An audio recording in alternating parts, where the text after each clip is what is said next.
Tonight on 8.5-bit, we go to the pool, go 8 ways, and go to Japan.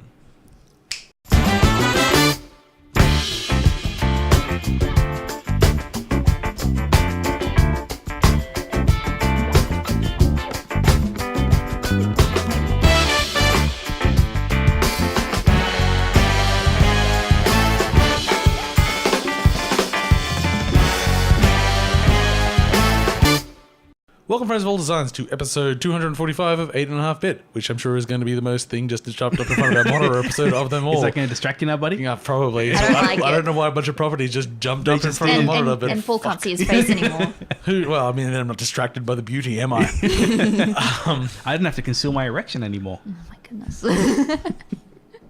That means your erection was here. That's the area that's blocked by the screen, so that's good to know.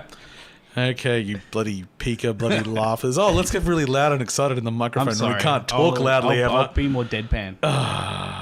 Okay, that's fair. I'm good. Fair enough. Let's take it easy. How is everyone? I'm your host, Paul, and joining me today are my good friends, James. Hello. And Amy. Yo. Friends, I have a question for you. Mm-hmm. I went to Japan. Yeah, you told me. You really had no question primed at all. You didn't even put an upwards inflection on the end of that. Because I went to Japan? Yeah, I don't care what you do. I got gifts for you. How was What? Japan? Gifts? I got gifts for James and Amy. Yep, I love gifts.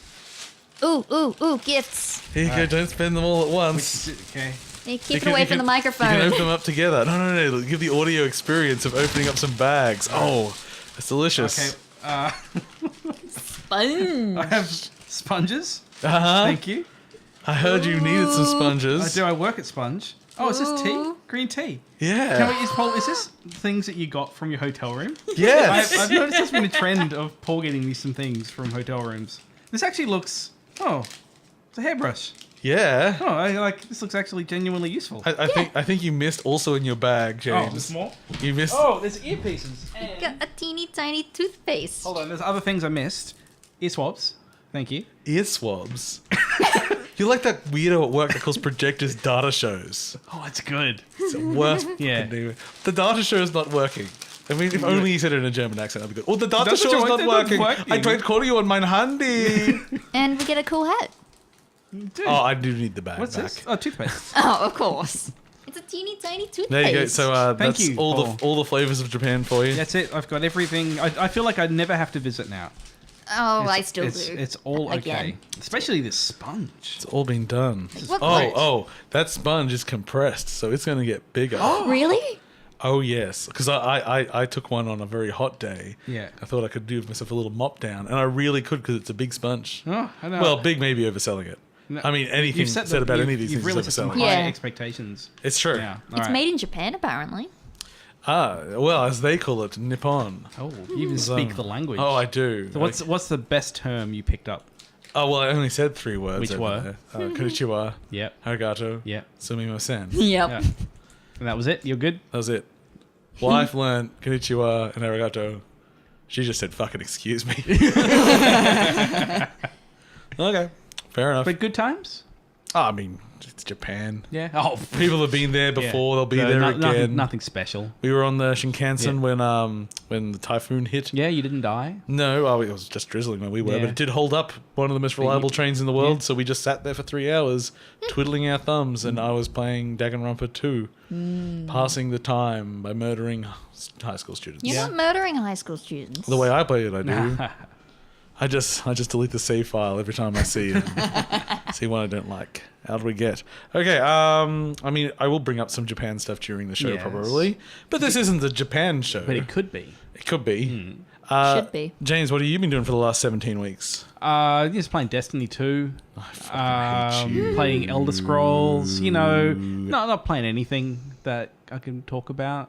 Is that legit? No, You've been no, doing it's that not- stuff? Actually, Because the haven't. thing is, it's you. You could have been. Actually, it's a half truth. I did actually finish the original story in Elder Scrolls Online. Finally, Okay. that was it. But no, I have been playing some new stuff. So I can jump into that now. Let's just have something to talk No, about we don't first. start at that. All right. You've forgotten how the show goes. You've lost your muscle. It's been like 6 weeks. Something like that. Something like, yeah. A few months. Yeah, Amy, it's been 2 years since you've been on here. What have you been doing? I don't really know. Sounds good. Yeah. Okay. Past week's been Maple Story too, and that's been fun. We don't talk about the games now. No, been working on a new game. This is the time we talk about things that aren't the game. But Maple Story. I start a new job next week. Yeah, you're gonna go be a pilot man. Yeah, there was actually Stunt I got man. my contract today. It had Yeah. an actual term on it, but Yeah. I think they just said an aerial photographer. That's a pretty cool sounding job. Yeah. I'll be hanging out of helicopters, Yep. taking very boring photos of electrical poles for very, very slightly more money. I thought this would be danger money, but they're like, not really. This would be fun, maybe. Yeah. Or I'll hate it and I'll quit. You do it for a while, and if you hate it, then you quit. That's how I live my life. That's the plan. Yes. If I hate my life, I'll quit. Okay. Shall we talk about some video games? Because we have quite a lot of video games. But you stopped us from talking about video Oh, games. now we can talk before. about Now it's video time. games. Okay, fine. We can talk about Comic-Con. Okay. No, fuck Comic-Con. Too many No. pops. There I was, saw Ready Player One on the plane coming home. what did you think? It's fine. Yeah. Spielberg doesn't quite have the concise storytelling he once did. It's much easier to just get someone to explain the world instead of just experiencing it. Well, let me sit down and tell you a bunch of exposition. Okay, great. Fuck, I'm done. It's fine, whatever. Yeah. I wasn't excited. I wasn't disappointed. Yeah. I was It like- was a totally serviceable movie. Yes, it was. The film was exposed correctly. Well, and the 17 minutes of the film that Spielberg shot was fine. Yeah. And the rest I assumed was just shipped off to like Square Enix or something to make. Great, great movie. Also, I've got a few movie notes here. Yeah, no, let's go through the movie stuff. Duncan Jones is making a Rogue Trooper movie. It's the game that won't die. Game? I mean, they made a game out of Rogue Trooper, but it's a 2000 AD property. Oh, I didn't realize that. Yeah, but what I liked is that all the headlines said, "Director of Moon, Duncan Jones," just ignoring everything else he's Ignore ever all the done. other things. You know, prattle off some of his other ones, more recent ones, World of Warcraft. which I watched the other day. Oh, was it called Mute? The Netflix one he made. Yeah, I think that was it. He did Source Code, which I believe is Source not, Code is I haven't okay. actually seen. Yeah. Yeah. And maybe he did something else. I don't know, because Moon's the only one anyone ever seems to give a Moon. shit about. Okay, let's talk about some video games now. I saw Incredibles 2. I thought it was good. Yeah, Any deeper thoughts? it was really good. How? It was good really follow-up. good. Not just good, but really good. But how was the sort of conservative nature of it? You know, What? how the whole thing is like, not everyone's special. Fuck you. That's kind of the message of the Incredibles. It's kind of Ayn Randish. It's about not everyone deserves to be great. Only the great deserve to be great, and everyone else should lick their boots. Okay. I'm trying to frame it a bit I more know. negatively, but that is So the kind second of one it. wasn't really, Yeah. didn't really have anything like that. It was just a good Then what's superhero. the point? It was a good superhero movie. I want some slightly right-wing conservative values coming through. Sometimes a movie can just be a movie. Yeah. No, never. It's not a Brad Bird movie. Fucking hell. Look, I enjoy, Yes. even if it's a philosophy I don't necessarily agree with, and I'm not necessarily against Incredibles philosophy anyway, but I just like someone intelligent to put it forward. It's good. Brad Bird certainly would have, because he is someone that has opinions. He's basically the talented animation version of Paul. I don't know. Yeah. Yeah? Do we agree with that? Should we agree with that? That Brad Bird is the talented animation version of me. I think everyone can agree with that one. I can't dispute. Okay. Yes. Good. Okay. I don't know where to start. Let's start with the three games that we mentioned. Well, we didn't mention 3 games. We mentioned 2 in a country. So the 2 games that we mentioned was Octopath Traveler, Yep. which James will be talking about. And I decided that I'd talk about Pool Party because it's the Pool yeah. Panic. Pool Panic because it's the best. Because you came around my place the other day and we were playing some stuff and it was downloading. Yes. So I didn't get a chance to see it. I like it a lot. So did you Spoilers, I like it a lot. did you want to tell me about it? Should we just start? Okay, well, I guess it is the most recent to come out in that it came Yeah. out like yesterday. Oh, a couple of days ago. Oh, it's not actually in this country. I was so desperate to get it, I bought it from the US store. Holy shit. I've got credit on all those Okay, stores. all right. Let's get it So in a what little bit. about it? Like even before you played it, what was it that made you want to get it? I enjoy the art style. So the art style is a world which is a world of billiards or snooker or 8-ball, however you want to think about it. And you are a cue ball with legs that runs around, and then you can pull out an actual pool cue and hit other balls. And your basic concept is to hit them into pockets. Okay. So the first level is just on a billiard table, and there's balls there, and you walk around and you just take an aim, and it shows the guides, You hit them in the pockets. Like, well, that's kind of stupidly simple. I mean, I don't even have to make an angle. I can walk over to the best angle. This isn't. And all the characters have basically troll faces on them. Like, kind of like the as in the meme style troll. Very sort of ugly, deformed faces on there. But very well animated. Okay, well, how's this going to get interesting? And then the second level was basically the same as the first. Except there was a different coloured ball in the middle. Like, well, I'll take aim at that ball. And as soon as I aimed at it, it started screaming. It started screaming and it ran away from me in a panic. I'm like, oh, okay. This is going to start getting a little bit more complex. Next up, you get like balls that are standing on like rollerblades. And if you hit the ball towards them, they just scoot out of the way. Okay, so how do you hit the one that runs away? You might need, well, you can either sort of sneak up at them or try to ricochet them with something else. Okay, so if you have direct use another ball's ability, because there's some balls that you hit them and then they'll sort of ground pound and smash other balls away. Is it always on a pool table? No. One level, I was just in a parking lot and every couple of balls I hit in, another bus of balls would arrive and they'd all walk out and they put on hats. All with troll faces? Well, yeah, they've all got different kind of faces. Yeah. I might knock a hat off one of them and then walk over and put their hat on. Had a fishing line hat in one level. Couldn't quite work out how to fish for the fish balls, but I just jumped in there and whacked them around. So it's level based? Yes. And it is... it starts you off on sort of a plateau in a world, and I'm like, okay, well, I guess I have to do these levels.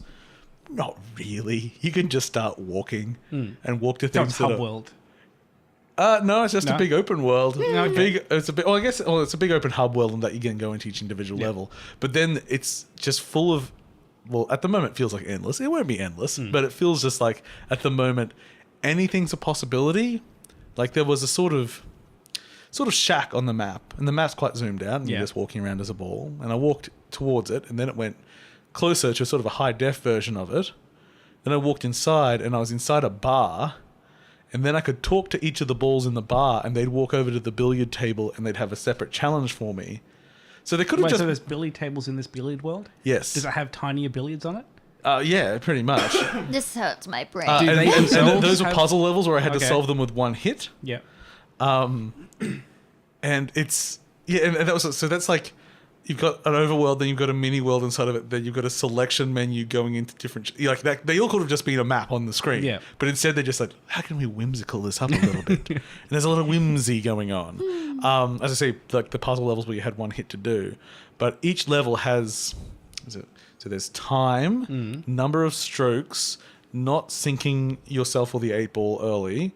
Are you the white ball? Yes. Yeah. Okay. Sinking... all balls available because you can finish the level without sinking it. I think...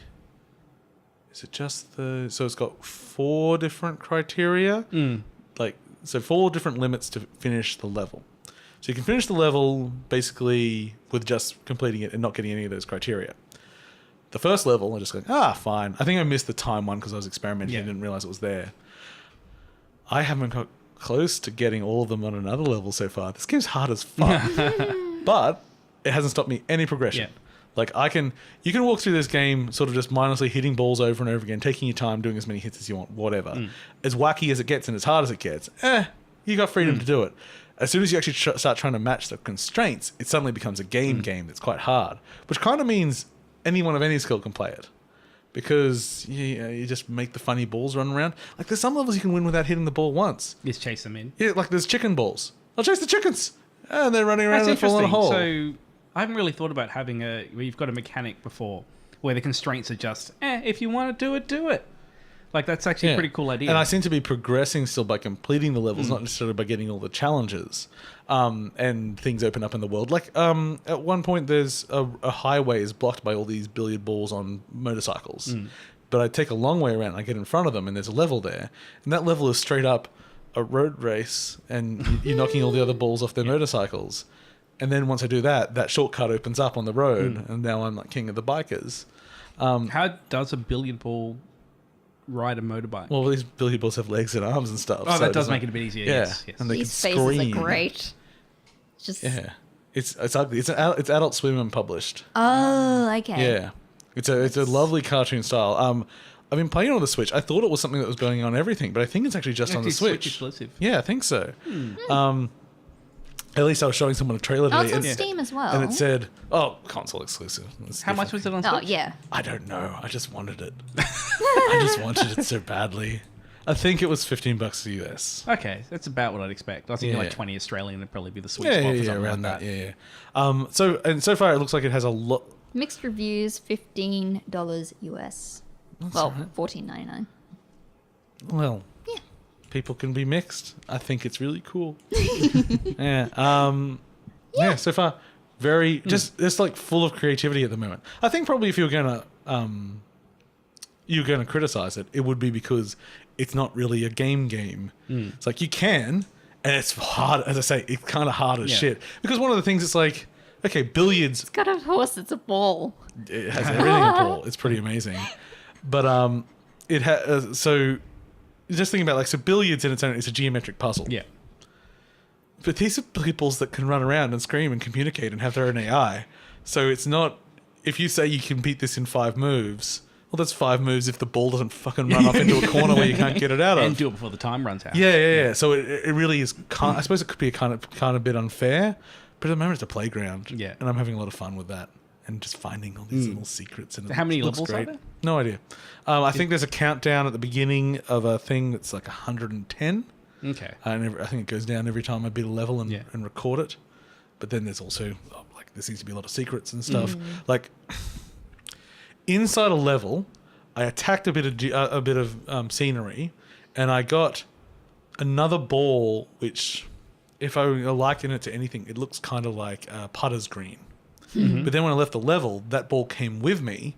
And then I went and found one of the little flags that mentions the level, but one that wasn't active. Yeah. And I could put that Putter's green on that marker, and then that was an active level. It's like, okay, this has never been explained. Yeah. It might never happen again, but cool. Yeah, and that's just the one you found. It was like, readable yeah. enough that I did it the first. That I knew what it was, even though it was just a circle of green. Yeah. It's like, oh, okay. Is there any story in this thing? I mean, I'm not the person to ask anyway, am I? Let's say yes. Let's say There's something? Even on a stupid billiard game thing, I still didn't look really- and see if there was a story. No, there's nothing to loosely frame it at all. I don't know. There's It's billiards. billiard world. You hate balls and you want to sink them. That's it. Some balls killed your parents. They Okay. choked on balls. Yeah. Okay. So that is Pool Panic, and it's on the Switch and Steam at the moment. I'm now more interested. It's pretty fancy. So, James, your big game of the last few weeks has been Octopath Traveler. Yeah, so I've been playing about 10 hours into this thing now. So I feel like I'm now halfway through the tutorial. So, because I remember I played the demo, the original demo that came out, and I played the boring soldier first. And I was like, I'm not too sold on And I this said, game. you should play the dancer. That's the only interesting one. Then I played the dancer, and the dancer was the more interesting story, and I then suddenly liked it. Now, when it did come out, it's because it's quite expensive. It's full price, like $90 game. And I was thinking, do I get it? Because like I kind of expect the kind of thing which I get it, play for like 4 or 5 hours, and then it'd be like, nah, I'm done, and kind of move on. But so far, I've actually stuck with it. And it is structured differently than any other JRPG I've played before. So even though I've now been playing this thing for about 10 hours, I still have no idea what the story is, like the overarching story. But there isn't particularly. Well, I know it's going to be something. That's one of the major criticisms of the game. I assume there's going to be something to at least loosely tie these people together at some point. I will warn you, James. The answer is quite possibly no. Well, if it is not, I actually don't care. No, I'm just saying, like, if you're thinking that like, that's where it's going to be, the major criticism of the game is that nothing ever ties it all together. Okay, in that case, I don't care. But here's my other thing. Apparently there is. Well, I think because you said to me something about how... I think you said, like, there is potentially something there, but you have to go look for it. There's sort of like a big bad, but it's entirely side quest optional. Yeah. And so far, I'm actually spending a lot of time on the side quests because I do want to try and find it. Now, I think one of the reasons I've stuck with this thing more than I thought I would is that because there hasn't really been some kind of big overarching thing, that the way it works is like there's 8 characters. I have, I think, 6 at this point. Yep. And I can see on the map, to get the next one, I go here. And each of those little quests takes about an hour. Yep. And so I go there through, like, there's random encounters, but it's quite short, the length to get there. along the way you can explore if you want. It's a little bit open world where there's dungeons and stuff you can get into, but you can just go past them if you want to. And you do your little story, and it takes about an hour, and then you go back and do something else. Like it's very episodic and very digestible. And this is kind of why the idea of if there is no big thing tying it together, I kind of don't care. Because I like the individual stories. I like the individual characters. Like they are a bit hit and miss. Some of them are more and less interesting than others. But I generally don't mind them. Like they're okay. Like some of them are a little bit more interesting than others. Like I played, I think the second character I got was the Archivist, which is effectively the mage. But his primary, like, because they've all got special abilities, so they can go up to any NPC. There's actually quite a lot of combinations. You can go up to any NPC, activate one of your special abilities. And his one is about interrogating people. So his whole quest when you're getting him, he's basically Phoenix Wright. And you're trying to solve a crime, and you're going around from character to character, kind of asking questions and trying to find stuff out. So it's not a traditional, like, oh, you're just a mage, you're casting spells. It's like, he's a scholar, and he learns stuff, and he wants to solve problems. And so his is go answer things. Each of the characters so far have controlled fairly differently. And I've liked that I can pick and choose. Like when I do get a new character, some of them are a little bit the same, but there are some particularly which mechanically they're very different. Like my favorite one is the Hunter. And when I first saw the Hunter, I thought, Hunter, she's just going to be like a bow character. But her special ability is whenever you're fighting any kind of beast, she can capture it. So it also gets a little bit Pokemon. So you're going out there and like you pull their health down and you capture them. And then her special ability is she can just challenge random people. And then but you can only attack with your animals. So you kind of go get your pets, and you basically get a certain number of turns with them, and then they run away, and then you go get a new one. So it's like, it feels really different. And now when I'm finding things, I'm like, oh, that one looks really good. Like I want to try and capture that one. So can you change characters on the fly? Or? So you got 4 characters at any given time. You start with one character. I picked the merchant as my starting character.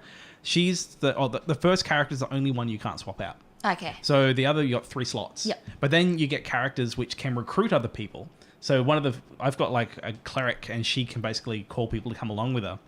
And so I found an exotic grandma and got her to come with me. And now it's me and my adventures with exotic grandma, who gives me healing whenever I call her out. Do you call her Mrs. Ladybird Face? No, I call her exotic grandma because that's actually what she's called. Exotic grandma. It's okay. Yeah. So mechanically, I've really enjoyed the different characters. The pacing of it I've really liked as well, and then the combat as well. I've really enjoyed that. Is it JRPG? It's combat fighting? Yeah. It's sort of an extension of the Persona system. Oh, okay. So it's very much about knocking down characters. Yeah, it's sort of that, but that mixed with probably Bravely Default. I think it's the Bravely Default. Yeah, team, Brave and Default. Yeah. So you've kind of got this ability to stockpile extra actions. That's Bravely Default. Yeah. But then you can also get some abilities to pass them around. Like that's one of the things a merger can do. She can stock them up and then like give abilities to different. Okay. Yeah. And so where the kind of puzzle comes into it is that whenever you fight a character, they all have a certain weakness. You can figure out what these weaknesses are through experimentation or abilities. Like the Archivist can just find the weaknesses. And then whenever you hit them with that particular element, it reduces their shields. Okay. And then when you reduce the shield to 0, they're stunned and they lose their turn and they go to the back. So it becomes a bit of a management game where it's like, well, this guy's got 10 shield. I've got 4 turns. So if I've got the 3 pips on the merchant, I can give 2 to this character who's got a weapon that he's weak against, and he can attack 4 times with this powered up ability. So is it kind of like did you ever play the 3DS Me Plaza games? I wouldn't. No, not really. Okay. No, not quite. Because that's what I'm imagining. I haven't played the demo. Straight up played the Persona, demo when it first but with came like out. the Bravely Default. Yeah. System. Because I played the demo when it first came out, but I've completely forgotten the combat stuff. But So I've even gone back and been replaying the demo. The original demo or the new demo? Oh, the new demo. The new demo is just the beginning of the game. Yeah, I've been going back and I've been replaying the original stories, the ones I played in the demo, because you can skip them if you want. So the way it works is like you pick your first character, You start going from town to town. When you get there, you will meet one of the other characters, and they'll be on like basically halfway through their starting quest. Yeah. And then they can say, "Hey, do you want to go back and hear their origin?" And it's like, "Okay, cool." Yeah. You go back, and then you can figure out, you learn Who why they that. are, yeah. And because I am actually pretty invested in the characters, I generally do. Yeah. Like, because I know it's going to be about 45 minutes Yeah. for me to get through it. They all have the same basic structure. There's some kind of conflict. There's a lot of dialogue. There's like generally a random encounter area to work through and a boss, and that's like the structure for every one of the characters. So I know what I'm getting in for, and I think that's part of what has kept me there and enjoying it so much. Is that whenever I get to a new section, I'm like, yeah, this is cool. This'll take me an hour. Yeah. Like I can play one of these before bed. That's okay. And I know what's going to be is I'm going to get all the characters, and then it's like, right, chapter 2 available for everyone. I'm like, all right, cool. It's got a lot of quality of life stuff, like teleporting around. Like once you've been to a place, you just like, quick travel, please, and you go to it. Yeah, so no, I've been really enjoying it. The side quest system I quite like as well. So whenever you're in a town, there's characters around that'll give you quests, and because you've got these so many different abilities that each character has, they give multiple ways to solve things. So it's just so they won't be explicit about it either. So like I'll walk up to someone and there'll be like some guy giving a girl a hard time. And it's like, okay, how do I solve it? Like, it doesn't really tell me. Yeah. But then one of the abilities I have is to basically fight them and provoke them. Yeah. So I go, oh, well, let's provoke him and beat him up. And like, okay, cool, I've finished the quest. Yeah. So each of the side quests tends to be quite simple. But there is a little bit of like having to try and nothing complicated, but like it's not like, oh, fight me to continue this. It's like, okay, I've got to go doggies. Yeah. Or it might be in one town there'll be someone like, oh, I found this journal that's got something in it. I'm like, oh, okay, well, I want that journal, so I'll get my vendor, my merchant, who can buy anything from anyone. I'm like, I'm going to buy the journal. And then when I'm in another town, they're like, oh, I lost my journal. I'm like, oh, I've got your journal right here, buddy. And like, cool, thanks. And like, finish the quest. So yeah, it's almost like the whole side quest thing is about collecting, they just call it knowledge. And you collect knowledge and then you can bring it around to different people around the world. And yeah, it's been good times playing it a lot in handheld mode. And I don't normally play handheld mode. It's the best mode. I disagree, but for this, it has been. You know what handheld mode is amazing for? What? Planes and trains. Yes, it is. Oh, God. Even just, like, taking the controllers out and just, like, I can sort of just, like, sleep like that and still be playing. It's kind of amazing because I'm a big guy in a chair, so I can't sit like that, so I'll be, like, playing like that. So you know what I do? I'm crossing my arms so people can just see what I do version. Is because I'm a tiny guy, I actually fully spread out my feet and kind of slouch back a bit and sleep on the plane. I can sleep on a plane. But I do it with stretched out legs. Yeah, most planes don't have that cramped legs. But I get I don't get much for being short. You want me to give you the seat, do you? Just let me have this one. It was real tight on those planes. Yeah, I bet you wish you were Tiny James with his little legs. That's true. But then there was sometimes you get the really tiny people, like the Amy's of the world. I'm not that small. And I thought I was in the middle of a Paul and a James. And then you're like... Not an overall mass, no, you're not. No. You can just get into an overhead compartment. Yeah.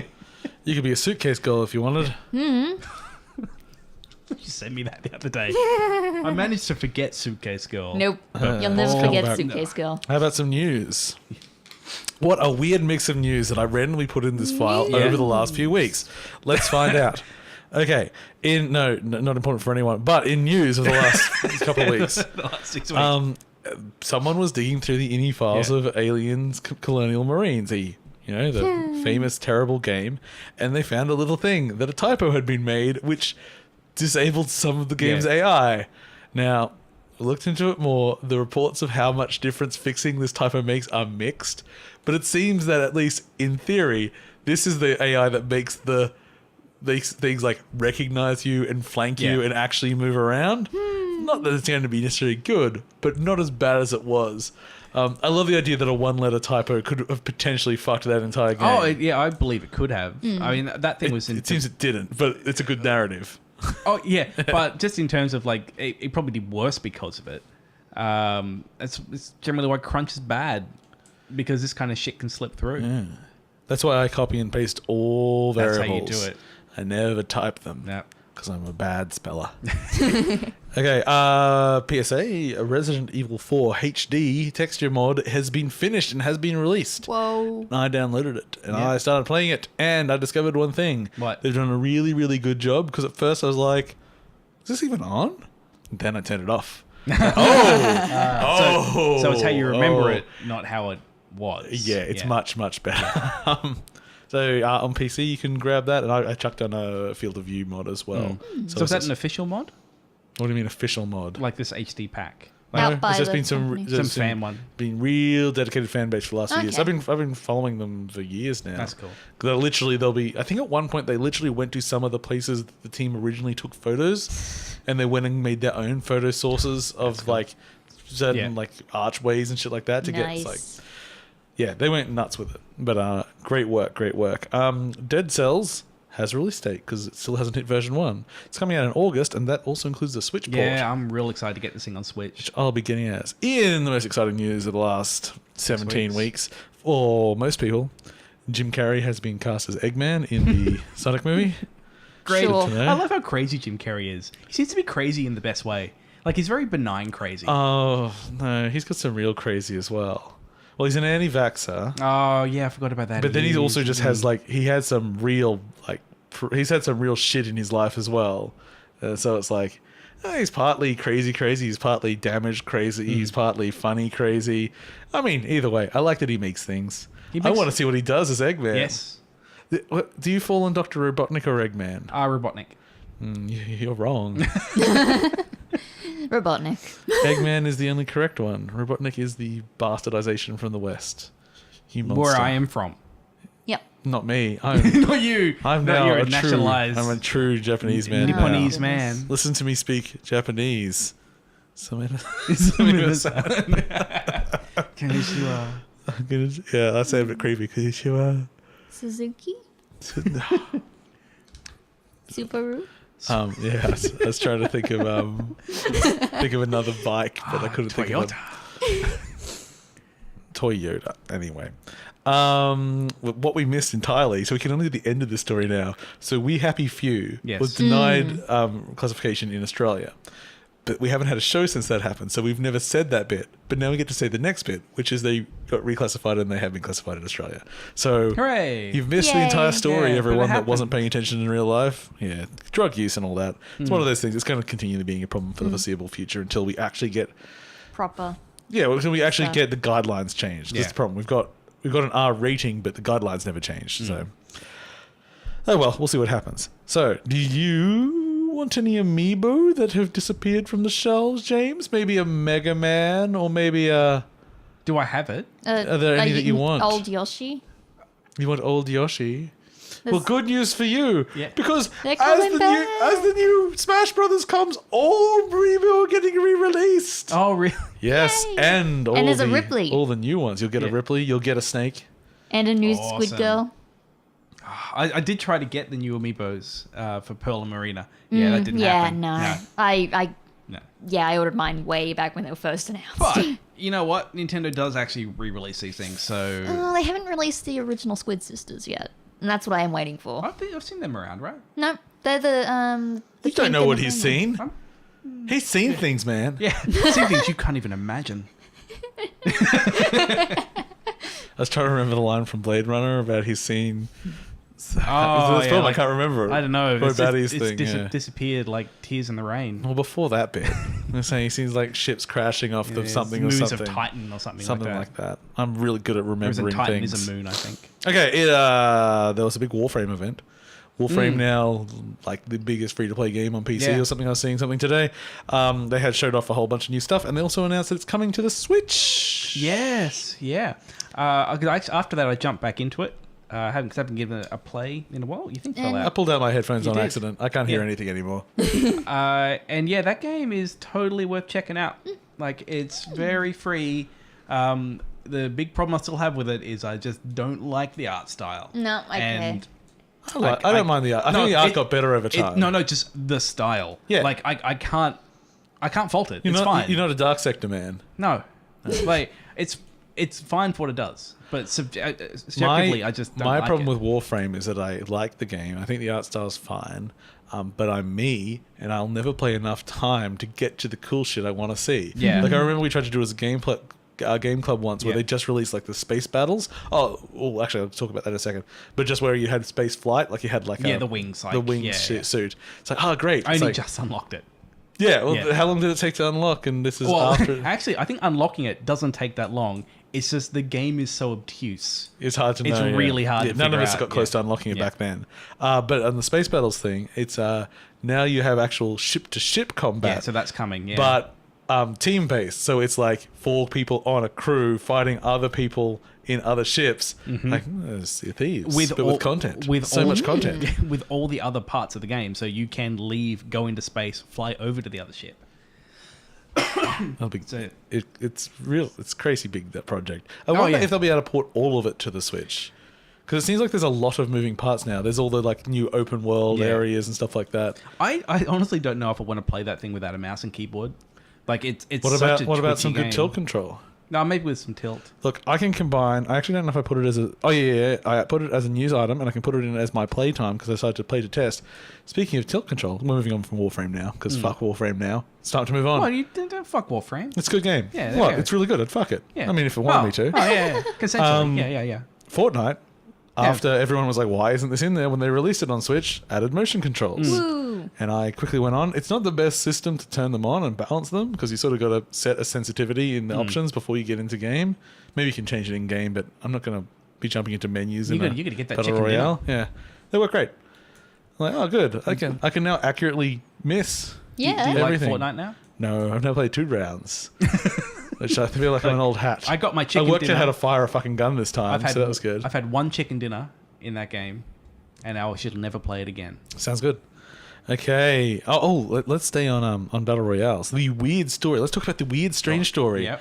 of the Dun, dun, dun. Culling 2. Haha. So the Culling was let's call it an early Battle Royale, at least as a standalone product. And it was when Nay was on the show back in those days, and she gave it a little bit of a look, and she quite enjoyed it. It's sort of melee focused with a lot of crafting. It had its fan base, but what I didn't realize is sort of briefly after they left early access into full, they pretty much just abandoned the game.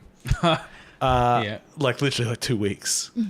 They put up, no more updates. We're working on the Culling 2. No one else kind of knew they were making the Culling 2. So when they suddenly released it a few weeks ago now, people were quite No like, one bought it. we had no lead up. What is the Culling 2? What is it? And what was the Culling 2? But didn't as soon as you die in the game, you can't access it anymore? Was that? Just this Battle Royale. No. You can't access the game anymore that you No. bought. No, okay. I thought I Don't- read that about the. Don't know Culling what too. you're saying. Well, it's kind of true now. So we'll get to, so the Culling 2 was a really feature barren, real cheapish cash in sort of feeling game that shared almost nothing to do with the Culling. And one day after its release, its simultaneous players numbers were in the single digits. It's good start. Yep, 4 people playing it at the moment. Not so good for a genre that's supposed to have servers full of Yes. people. So they cancelled it, refunded everyone of their money, All 4 people. Aw. tails between their leg, and they've gone back and said, "We're gonna make the Culling better." That's probably Culling And the they're going to smart- try to make they're Free. trying to make a free version of the first Culling. They're going to try and get it feature up and get it actually good and up to speed, which they should have been doing all along. The whole point of all of this genre is to have, ongoing service. Yeah. It's like, yes, we keep adding things. We have like Fortnite is doing incredibly. I don't care about the game, Insane. but paying attention to all the secrets they put in, all of the constant changes to the game. It seems literally people will go onto the forum and say, "I've got an idea." The devs will say, "That's interesting," and the next And day they it's in do the it, fucking yeah, game. yeah. And if it doesn't work, they take it out the next day because they've got that team that's that big. They have their own distribution platform. Yeah. They can just do it. iterate on ideas that quickly, and it Yeah. doesn't matter. It's cool. I really wish I liked Battle Royale games. I feel like Fortnite should be something I'd really like if I liked Battle Royale. I think if we had like friends that played it, we'd probably have more fun. Maybe. Maybe. I don't really follow this. What happened to PUBG? Is that still popular, or, It's or doing is alright. Fortnite more? I don't know if I have it on here. So there is PUBG news in that they Oh. decided to stop suing Epic. Haha. They removed their lawsuit because they realized it was insane. Also, it's very weird the ownership of That Tencent has a major scare in both they're companies. basically suing themselves. Yeah. Oh, yeah, but I mean, Tencent doesn't have a controlling stake of either, I don't think. Yeah, It maybe does with Epic, but it doesn't with PUBG Corp. I don't know the exact distribution. I just know that the Tencent do have a major chunk of both those things. Yeah. Yeah. But I mean, that companies being owned by the same parent doesn't stop them trying to do things to each other before. There's a long history of that. I think PUBG has been really looking like they're just trying to play catch up now. PUBG lost. Yeah. PUBG is still very popular. They made a shitload of money, but in the hearts and mind of the community, where they were the number one, this is what Battle Royale is. Fortnite has taken it over. You know why I take so much satisfaction in this? What? So when I first played it, And you hated it. and I hated it because I just felt it was creatively bankrupt. And in being creatively bankrupt, they haven't actually had any drive to do anything particularly interesting or innovative. Yeah. And then the company that did do something interesting, innovative, They won. have won. Yeah. So yes, I'm just going to call it the asset flip. Long term, don't work that well. This is a great segue. Speaking of asset flips, Epic have made a cunning move with the Unreal Asset Store, which is where PUBG got most of its content from. That's not even a joke. No, That's just it's legit. It was a half truth when talking about being an asset. So flip. online stores, it's pretty much a standard everywhere that it's a 70-30 profit split, so that the company selling it, whenever something is sold on Steam, for instance, they take 30% of the cost. Yeah, the developer takes 70%. So Epic came out and said, you can have 18%. I mean, we'll only take 18%. You have 72% of it. I mean, what? No. Yes. Yeah. 82% of it. That's correct. And they backdated it. Yeah, that was the really cool part. So you sold a few thousand over the last few years? Well, basically double that now. Here's a check. Yeah. And why did they do it? Well, they just straight up said, because we're making so much money in Fortnite, we can afford to do this. And it's not just because they have the goodness of their heart. This also makes people wanting to develop things for the Unity for the Unreal Asset Store more appealing. So it helps put them over Unity with people that are looking at what they're going to develop, and then it helps grow that. It helps push them up as an engine in the market. So it's smart. People get everyone sort of better off with it. Puts them in a better position in the market. You know what this is? What? This is trickle down economics working. So you're saying the Liberal Party's right? In this one particular case. instance of history. Trickle economics. Yeah. It's actually... So when the company itself is a little bit benevolent, then... Like I said, it's still not benevolence. Yeah. It's just like, if we make everyone better, that helps us in the long run. I love the word benevolent. I can't even say it. What do you love? Benevolent. Okay, that was better. Yeah. Because I like Bananavent. It just sounds so evil, but it's so good. Yeah, it's not malevolent. No, it's benevolent. But what about benevolent? You guys are the worst. I'm trying to put my love for a certain word. I can't even say it. I always think, you know how I love Gungeon Calobo Mesophile? Yes. I just realised the other day you could also have a Gungeon Calobo Mesophiliac. Oh, you made it longer. That'd be good. Or you could be Gungeon Calobo Mesophobic. That's a good one. What does the word mean? Well, in that case, it would be someone that is scared of a woman nibbling on their earlobe. I missed the last bit. A woman nibbling on their earlobe. Oh, okay. A Gungeon Calobo Mesophile. Someone that finds the idea of a woman nibbling on their earlobe to be an aphrodisiac. But now I'm scared. It's a good word. Okay, I'll take it. I got me ticking pretty well there, buddy. Monster Hunter World has a PC release date. I did not write it down, so probably that sounds good. It's August. Let's just go with it. Now it's law. No, not August. September. No, it's law. She said it. Yeah. She said it. It's done. Anything that's wrong is Amy's fault. Oh, okay. The most tenacious little fucking game that ever's been made. Titan Quest, which I did the little game that could, which I did not realize early August. I was right. Has recently, recent-ishly, it had a release on the PS4 and Xbox One. but it didn't have split screen multiplayer. They've added split screen multiplayer now, and it comes out along with the Switch release. Titan Quest will literally be on everything. Yep. We make the Skyrim jokes. It's fucking Titan Quest. That's what's doing it. Yeah. And what that game? Is that game like 15 years old? Yeah, now? it had new DLC. Was it last year? Yeah. They had an entire new like campaign and everything for it. It's the little game that would. Yeah. And when I looked it up to buy it, it's a full-price fucking game. It's like, oh, what? I think on my computer, I must have 700 spare keys for Titan Quest. If anyone over the wants last one, years. you can just ask us. I'm sure it's I don't there. think I have one. You want Titan Quest? I'm sure I've got a billion spare keys. It's a good game. But if you want it on a Switch, that'll be $60 fucking dollars. Oh my Thank you. goodness. Well, same if you want it on PS4 or on Xbox One. Yeah. But man, I mean, it was a good little Diablo clone, and it's really held on. Having played Diablo 3 with a controller, I wouldn't mind giving it a go. Seeing what Titan Quest is like, I wonder how much it's changed. Like, over it the could years. actually be pretty good to play on Switch, but I'm not paying $60 for it. I'll wait for a sale before I look at that one. I have a story here, and I'll see if you two can interpret what I meant, because who knows when I wrote this. The story is just called "Overwatch Doesn't Give a Fuck." Doesn't it? Doesn't give a fuck. They Oh said- yeah, they got a hamster character. Yes, that is correct. He's a hamster called Hammond. Yeah, apparently at some point they made some comment about like making sure that everything was like Believable.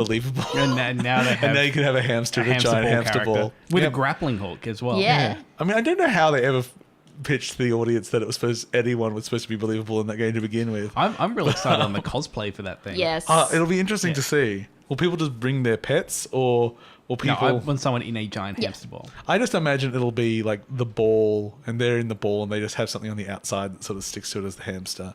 Maybe they can stick their head out, Maybe, yeah. and the head's a hamster. It could be. It could be the end of us all, frankly. Yeah, I think he releases this month on the real game. I'm not sure. I don't know, but here's the next company that doesn't give a fuck. It's Nintendo, and they've added Labo support for Mario Kart 8. Yeah, I've been meaning to try that out. That you haven't. No, not yet. But I've been meaning So to. you're just breaking my heart every day. Yeah, Why do you go breaking his heart? because I can. Don't go break. There's new Mario Kart 8 DLC. Oh, what is it? It's Breath of the Wild DLC. It's just Okay. So a it's different new Link. costume for Link and for the whole sea We should have rides. new tracks. Yes. It would be good. Or even but just a new game. It was even just surprising to see like there's some new Mario Kart 8 Deluxe DLC. Yeah. Who knows? Maybe it is a hint that they're doing something, or maybe it's Nintendo and anything they do is meaningless. Yes. Okay. Oh, a little one for Amy.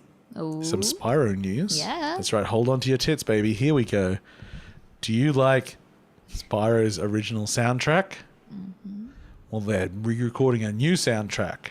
But they did that with Crash as well. But you can flip between the two. That's actually pretty cool. Yay. Okay, that's the entire story. Good. But that's pretty cool. We got one more piece of news. And it's about suing. Yep. It was a good one. Who is the most sue-happy company we know? Bethesda. Bethesda. Suing Bethesda. Anyway, so Bethesda is suing Warner Brothers because they released a game based on Westworld. Yes. A game that looks Yes. quite similar to Fallout Shelter. And they're claiming that the game, literally just took... Because the company making it, some people from that company were involved in making Fallout Shelter. And one of the things they noticed that there's a bug inside... this Westworld game, Which is exactly which the was same. a bug from the pre-release version of Fallout Shelter. So no one in the public had ever seen this bug, but Bethesda knew this bug. Yeah, so they know their bugs inwards and out. This was one of those things where you're like, oh, Bethesda, you're getting all sue-happy again. And then when you learn a little bit more about it, you're like, oh, no, there's something here. No, I'm pretty sure There's- it was the same. It's Behave, I think is the name of the company. Something but like yeah, that. so they developed Westworld. But if you look through the credits of Fallout Shelter. you can see like with support of. Yeah. So they were involved in some capacity. Yes. Yeah. They had access to it. Or maybe they just used the same brain to do the same mistake. Yeah. We'll get those copyright lawyers into it. I can tell you that whenever you've worked at a place before, you generally have like some, reference to it before, but you don't just wholesale copy and paste that code in. Like, it's fine to like look at like architecture and go, oh, that's a clever way to do it. I'll do something in that vein. Nah. But copying code. Oh man, I always do architecture the same. It's like 4 walls and then a pointy roof. Yeah. And then there's a tree next to it, which is just 2 brown and then some green on top. Yeah. I'm a good artist. Okay, Not bad. that's enough of the bullshit news from Paul. Oh, okay. Any more bullshit news from anyone? Nah. Maple Sounds Story good. 2 got onto the second beta test, and they introduced quite a few different ways to level up. So the previous beta How build... many of them involve money? None at the moment. How many of them will? No, I've noticed most of the transactions are for cosmetics. Mm-hmm. How many people do you have to pay to employ in the game now? Do you have to employ people? Yeah, like you had to employ a crafting girl or something. Oh, in you the can, original yeah. version. They just... they pay real money ones. But I think you can earn some of the small amounts of the currency through the game, but I haven't figured out how that works yet. Yeah, they've introduced quite a few new ways to level up. So with the original beta test, you could only level up through playing the main story, which I didn't really want to do because I wanted to do that with the full release, because they just delete your progress. Yeah. With, the beta. So now you can get side quests. So yeah. Side quests. Sorry, that's not the most exciting announcement of all time. I know. I just This I'm trying to- MMORPG has Side quests. quests. I'm trying to build up the enthusiasm. Yeah. With side so quests. have you drawn anything and put it in the game yet? No, not really. But Sam's not made really or yes. No. Sam's made a couple of dollars selling a hat that he's drawn a cute face on. Jeez. Real dollars or in-game dollars? In-game dollars, but they're the real currency. Will you dollars. be able to get... Could you Can you become a cash store? out? Could you cash out of this game? Oh no, not real money.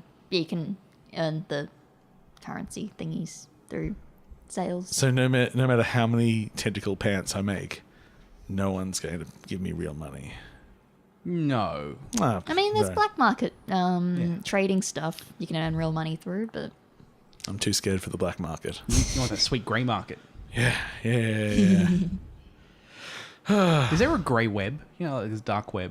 Is it just like a grey web? Well, I mean, yeah. Oh, I don't know if you could call it grey web, because all the dark web means is that one, like, hidden. basically sites that don't have robots.txt. Yeah. And it's like, yes, we are not scanned by search engines, therefore we are dark web. So grey, I mean, if you've got grey markets, because things that aren't necessarily illegal, but they're not. yeah, like Kogan important. and stuff.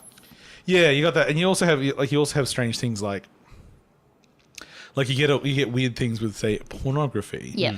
Where it's like, yes, we all know what pornography is, except lots of countries have different rules. Yeah. So if you buy something from another country, it's like, well, you can't walk over a border with this, but it's not illegal if you're on this side of the border.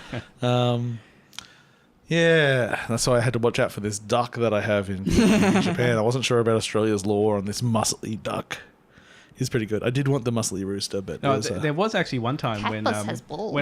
when overseas. Yeah, he does. He's got balls on it. Bought some gay pornography. Ooh. You did? Yes, it was overseas. What I'm do I like, know about this? I don't know. It was just a thing to buy. Like we were like walking through somewhere. just a thing to and I'm buy. like, I don't normally see this, and I bought it. Oh, you should. And then bring it back through because Cheryl and I were together, and she decided she'd bring it back, but she was going through like a Muslim country. Oh. And it was actually... That's orcs. We kind of realised after the fact, like, that was actually potentially... Quite dangerous. Quite dangerous, yeah. Probably should just given it to me. And let me take it through Australian customs. And I think she was going via some very conservative country, I think. Okay. Australia likes gay pornography. Yeah, they were fine with it. We don't necessarily like the gays. Yeah. We're still barely No. on. We're barely on board. Yeah, when I was in quality. Argentina, I bought a... That's not me, by the way. That's our terrible racist xenophobic country. Yeah, a Argentinian Playboy. And when I was coming back into Australia, it's like one of the things they say is like, "Are you bringing any pornography in?" I'm like, "Well, that wasn't on my thing when I came back in through customs." Okay, no, well, at least Okay. it used to be there. Be like, I "Do you know it have was any there when I pornography?" went. You're like, "Well, I have bought an Argentinian Playboy," so I ticked yes, and then you're going through. It's like, "What have you got?" And like a Playboy. He sort of like gives it like a sly nod and grin. That's fine. Off you go. You can have your Argentinian Playboy. Off you go. I ticked that I had some, some wooden and some food things. And Yeah. what do you got? I got some sealed biscuits and I got a wooden doll. And I'm like, why the fuck did you come over here? From Japan. No one Like, gives a shit. Yeah. Why did you even tick? That's what I like, because my wife filled out hers. I said, oh, well, I ticked those because I've got those souvenirs in my bag. She says, oh, I just tick no on everything. Like, but we have stuff. Yeah. I tick if I'm unsure, I just tick yes. Yeah. Like even like coffee beans and things. I'm like, do you have beans? Yes, tick. And they ask, "Is it coffee?" You go, "Yep." Like they asked if we've been in rural areas, and Lisa just ticks no. It's like rural areas with animals. It's like Lisa, we've handled monkeys, deer, owls, squirrels, I think a few other animals, and we've been in straight up rural areas in farming country. like you were stomping around that fertilizer. There weren't that many animals in Japan. We didn't have some interaction. We even saw a massive rat in Tokyo. Oh yeah, how big? But probably about that big. That's gross. But the thing so is, cute though. No, they're not. It was kind of cute, but it was also one of those things where the locals also saw it, and they were like, "Oh my god!" And, like they were freaking, and like it seemed to be a unique thing for them to see as well. Like, oh, okay, this is the middle of a city in a back alley. It seems like rats would just be a thing that happens sometimes. But they like their rats to be a little bit more polite. They don't ask before passing through. So like any more Maple Story 2 tales, Amy? What's the best adventure you've had in this game? So they give you a farming quest with the newest beta, and you get given a rainbow slime. You got to feed it, and it's like a Tamagotchi. It's cute. But what's the quest? It's feeding the slime and raising it, and you get a cute mount out of it. Okay. It's a flying slime. I think I hate this game. I really want to get you to play World of Warcraft. I want to eventually. I think it might have more going free on. to play. You can pay like level 20 for nothing. You could keep playing to level 20 with a bunch of different characters. Yeah. You get weeks and months and years of boredom out of that. I just don't have anyone playing But that you can game. solo that game just fine. I can't. You can't? It's boring. Oh, well, there's that. I've been getting so close to resubscribing to it. Like I've even been watching videos and like the changes since the last. They just Maybe if they had a mod where they turned everyone into like 8 balls, that'd be good. And they screamed when I tried to attack them. Oh, I had a crazy theory the other day about World of Warcraft. So I had this idea because they've got World of Warcraft Classic coming, and that's going to be going back, I think, to Burning Crusade, so the first expansion, and they're going to be re-releasing it like in its current form with some quality of life. Yeah. So people who want to play old school WoW, they can go play Classic Warcraft. My crazy theory was that Blizzard are doing this in an effort to appease the fans who still want that old game. Yes. And then they can, once they've moved over there, they can start making larger changes to the actual Warcraft game. Okay. That was my crazy idea. That's an okay idea. Yeah. Yeah. Rather than doing Warcraft 2, they could go, "Hey, have your crazy old MMO. You want to go grind? Go and grind. Go nuts." What I want then is them to do, basically, you can walk up to a computer inside WoW, you start it up, and it's the sequel inside the original game. So it's like the opposite of every other time there's been a game in a game. Like you say, it's like, this game looks amazing. You want them to just hide it in there somewhere. Yeah, because everyone wants. Because if you start WoW the 2, opposite it's of going Maniac Mansion. to have exactly. Yeah. It's going to have so much less content than WoW does now, and people are going to feel a little bit starved for content. Like no. The sequel's just a mini game of the original game, and it just keeps building out until it eventually just. It grows out and it encapsulates the original inside it. Or maybe eventually, once it sort of gets to near the end of WoW 2, they put in a computer which you can play WoW on, and you can just regressively play through both games. How many layers deep can you get? 2. That's the limit. That's all we coded. Can't do it anymore. Walk up to the computer in that version and just says, nope. "You're already doing this." What are you doing? What the fuck are you doing? Good. Anyway, so yeah, that's a Maple Story 2. That game was. It's cute. It's fun. I just really want to hear what you have to say about WoW. Yeah, well, I don't know. I want to hear what you say about WildStar. Oh, yeah, well, actually, you could. No, WildStar was that cute animal one. Yeah, it Yeah, was. I've been meaning to play that one as well. I don't think you can. I think it's long dead. Oh, is it? No? Still kicking. It's I'm not? pretty sure it was free to Oh. play. Yeah, it went free to play. I thought they then kicked the bucket. No, still going. Oh, okay. Well, I'm wrong. I guess I am not an MMO. You don't keep up with MMOs. It's true. In fact, I avoid them like the plague. Yeah. I do dabble a little in the plague. Okay, so there's quite a lot of games to talk about, hence my hashtag. So I'm going to rush through stuff real quickly. Let's talk about James and I had a little night of passion the other day. Oh, it was great. Where I came back from Japan and said, "James, I actually don't have any deep dives in a lot of games because I've bought all of these games and I just kept scrolling through games and some of them I hadn't got to play." Yeah. So let's go through some of those games. First up, James's most favorite game that I showed him, a game called grab the bottle. Grab the bottle. Grab the bottle. Yay! So it's Jesus, a snake It's a puzzle bottle, game. It's a bottle grabbing game. It's a bottle grabbing game where you play a hand that can extend endlessly but not cross over itself, and you must collect all the pacifiers. And well, at least in the beginning, because you're a beginning. baby, you're trying to get the baby Yeah. bottle. Eventually, you will be going for hard liquor. Yeah. So it's always about a story of growth and change. Oh, no. But also how things don't change. Like it's that's really the core message of what it's trying to get to. It's a real duality of man kind of story. The band has a bottle, the man doesn't have a bottle. It's heartbreaking. Makes you think. So yeah, it's a puzzle game. You're a hand with an arm, and as James says, it will grow endlessly through the level, and you have to wind through environments, interact with environments, pick things up. Which is what you use to trigger your rewind. Yes, it's really interesting. It's a bit obtuse, that one. Yeah, it's one of those things that doesn't have any real world analog, but so if there's an item that you're allowed to pick up, when you pick up, your arm will retract until you drop that piece. So it ends up being it's just a geometric puzzle basically. Yeah. It's a playful geometric puzzle. It's a cheap game on the Switch store. I think it actually started as a mobile game. It's just charming and easy, and one of those things that James played like 2 levels. He's like, oh, I get it, but what's...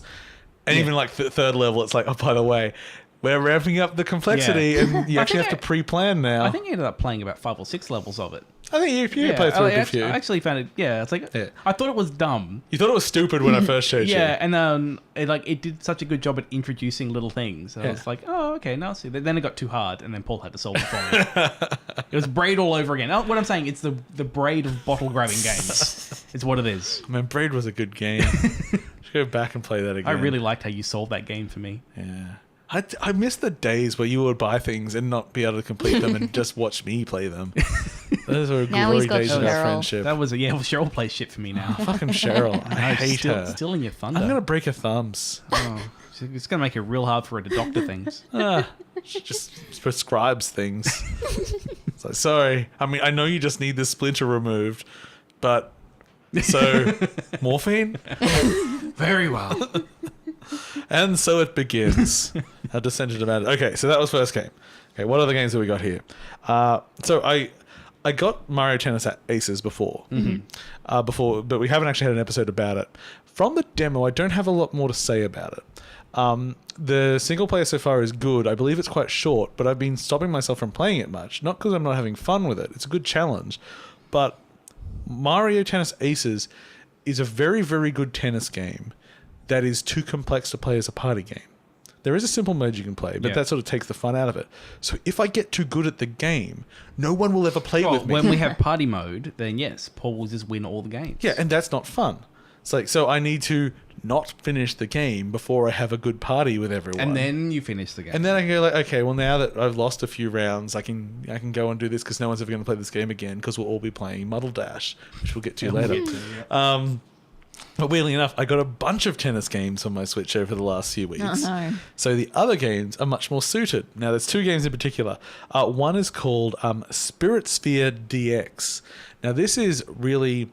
It's very much 8-bit graphics. Could be on the NES. And it's straight up sort of pongy tennis. Single screen, net in the middle. You select a character for the round, and you're attacking the ball to make it go back and forth. So it's sort of RPG flavored. So like think actually quite Zelda flavored. Yeah, it's very Zelda-y. You knock over bushes and stuff, and they'll have items underneath, so you can pick up a bow and arrow, or a bomb, or a shield, or all these things, so you can attack your opponent from a distance. I like the stuff shields like that. because you can put down strategic. Yeah, you could place the shields down to bounce the ball back on the field and everything. So I mean, think of it actually, it's more air hockey, I guess, at the end of the day than it is tennis. And one of the modes that I really liked, which I didn't actually do with James, you can do I think called face-to-face mode, and literally you and someone else, we do it standing at work because we play it quite a bit now. You just hold one side of the Switch each, and the game is orientated so that your player is on your side of the Switch, and you just hold it between the two of you and play. It's like one of the old cabinet type. Yeah, it's like a cocktail cabinet. Except tiny. Yeah, it works really well because the game's very simple and easy to play with that. I mean, other than just being a simple, effective game that does that, that's all I really have to say about it. It's just like, it's a good party game that people can understand quickly. What I enjoyed was that it was very obvious, like, how it played. Yeah. Because it's so lo-fi. Like, I instantly got, like, this is my... I think I was playing something with, like, a tail swipe or something like that. Yeah, you were like a cat or something. Yeah, like a cat or something like that. But it was just very clear what it was doing. Like, there's not many buttons to press. So I just found it was very quick and easy to pick up. Yeah, we'd pick up a potion and we go, what does this do? And we'd hit the use button and suddenly we'd be 4 times the size. Yeah, I get it. It's it's great. And I liked it. I think there was one of the buttons charged up for a big hit. Yes. But like your speed would drop to like a third or something like that. So, and the big hits also let you put spin on it. Yeah. So you could spin it so much it could spin just back towards your own net, which is not something you normally want. I felt like there was actually enough going on with the mechanics that it wasn't like a very simplistic game. Yeah. But what was there was easy to pick up. Yeah, I really enjoyed. So that Spiritsphere DX. Now the other one, which is a little bit the opposite when it comes to straight up readability, was called Ultra Space Battle Brawl. Was that a Vietnamese game or Philippines game? I thought I might actually just double check that while I'm there, because it's apparently, I think this game was one that was advertised to us as the first game from a region. So I'm just going to quickly check that one. So James, why don't you do a quick sort of explanation of your initial impression? Initial impression, I think confused. Like it wasn't not like the other one. Was it Spiritsphere, where I picked it up quite simple. This one we actually took a few games before we kind of figured it out. Something on my head. I got a no face on my head. It doesn't sit. And also, I think the game was highly dependent on the map. It kind of would play kind of differently. So I think the first few rounds we played, didn't really understand what was going on. But once we played a few and I kind of understood the basics of... Because it's a similar kind of thing of like air hockey probably. Except your character, you can attack to move the ball. The ball changed color. I didn't quite understand what that... Still don't understand exactly what that meant. But you could dash around everywhere. It's Indonesian. Indonesian, okay. So you could dash around, and once I had the dashing down a bit more, I was getting a bit more engaged with it because you could go in, do some hits, dash back. I thought that was kind of cool. I think one of the things that turned me up a little bit was that there were times when it just seemed like you could corner someone, and like mash hit, and there was little you could do to kind of stop it. But it also wasn't particularly effective at winning the match. It just sort of held people in the corner for a second. There for a while. So I describe it sort of as it's like Lethal League crossed with Pong. And the difference I only half heard of that because I was checking that thing, is that you just think about Pong and everything, and unlike every other game, there is no net. You can go completely to the other side, which gets James to this position where you can hold someone in the corner for a bit. But this was a game that when it started, James, like it has nice character art. Yeah. But the game didn't reveal itself as particularly fun straight up. The matches quite often ran out of time because they take a lot of time. You would think if I didn't know what I was doing that you would have just won. Yeah, but they just sort of do keep going. But after the first couple of rounds, I know especially like we started to understand the mechanics. When we tried different maps, it seems that the gravity is different, so it becomes a faster game. You have to have different strategies of how you're attacking these crystals on either side because you've got to knock out the opponent's crystal to win, but it's protected by these barriers, which you have to knock down a few times. Rubber ducks or something. That would be strange. It's all these mechanics working together, but after it probably took us 3 rounds. They're like, oh, actually, really, this is. My initial impression was not good. But I remember by about game 4. Which I think was about the time I started not sucking. I was like, oh no, it's like I can kind of see this a bit more. And not only did I think like it was fun to play, I'm like, this game would kill in an arcade.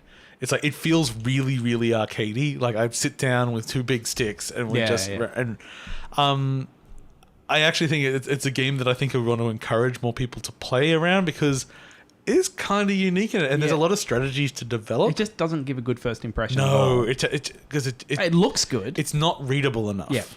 But once you understand how to read it, it's fine. You understand it from that point on. But it's just it's a bit weird, and you build up a special as you're going, and every character has a different special. Like one of them releases a bunch of bees, which made us very happy.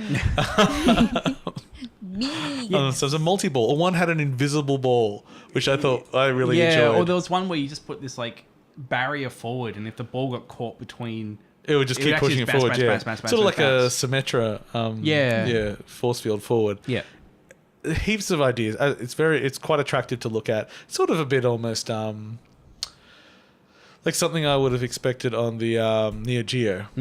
Yeah, it could have come from that sort of generation. It's fun. And as I said, apparently first commercial game out of Indonesia. I can't fact check that. That was just in a Pretty cool. PR release that got sent to me. But so yeah, Then that it's was got to be true. Ultra Space Battle Brawl. So yeah, that exists. I downloaded Luminous Remastered. Mm-hmm. It's Luminous, Yep. but it's been remastered. Remastered how? Shiny. I don't know. It's bigger. Bigger. It's on a Switch. Apparently, it's got some stuff. I never played that. The reason I bought it was because I Yeah. know everyone loves Luminous, and I've never really played Luminous. Yeah. So it killed a bit of time on the plane. I was like, this is It will alright. do that.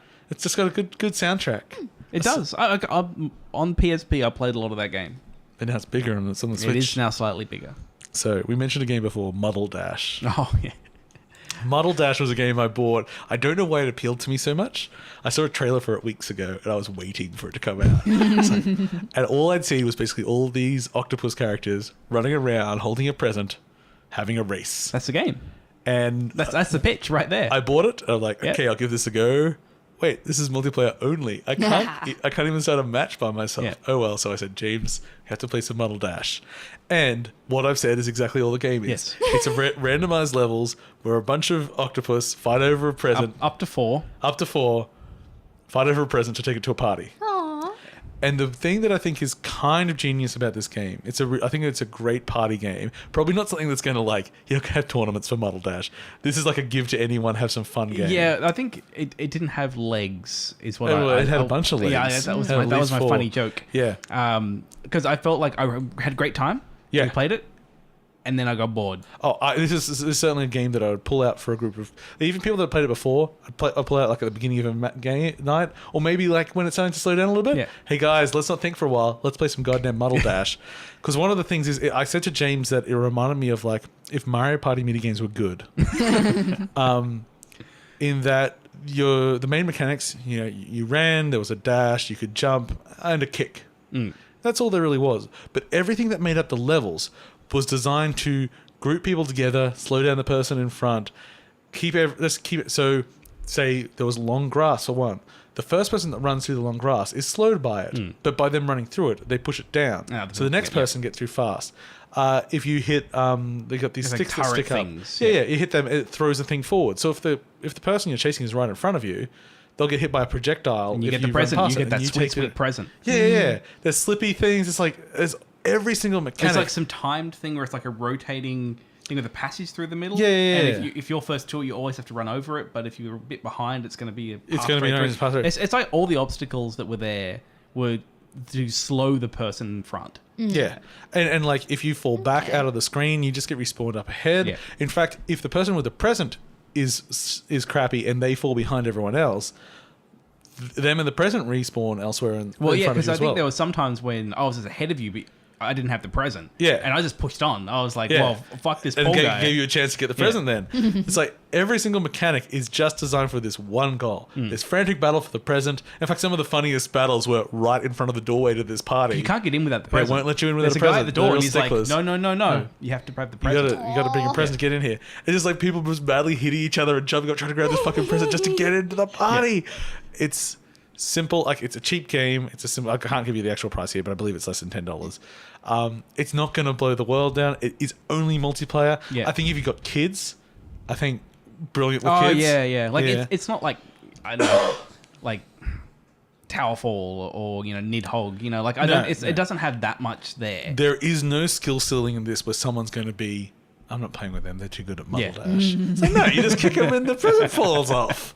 But at the same time, it doesn't feel like you're not playing Yeah. it, which is always the problem with shit like Mario Party and everything. It's like, why am I even doing input in?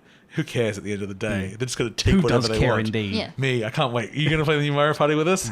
Yeah, you are. Fine, I'll play Mario That'd be Party good. I with mean, you. the E3 thingy looked pretty good about it. Yeah, but it's James's kryptonite. I mean, if it was Sonic Shuffle, it'd be a different story. But He's going to take all my stars in the last round, and I'm going to be so Yeah. mad. I'm going to be That's so, what always so mad. happens. I hope there's I have repressed memories, an I option think. for extra bullshit. Because I feel like I'm in front. I feel like it's finally going to happen. I don't beat Paul very often. But every now and then I get my little Sure you do. victories. There's lots of things you beat me in. Don't categorize your life like that. Not in Mario Party. And Mario Party means the I most. think you and I have only played Mario Party together maybe once. I feel like I don't like when I have my lead taken from me by bullshit. I'm fine getting my lead through bullshit. That's okay. Just think of it like Harry Potter, and it's fucking Dumbledore at the end of the year, just giving away fucking points willy nilly to whoever it feels like.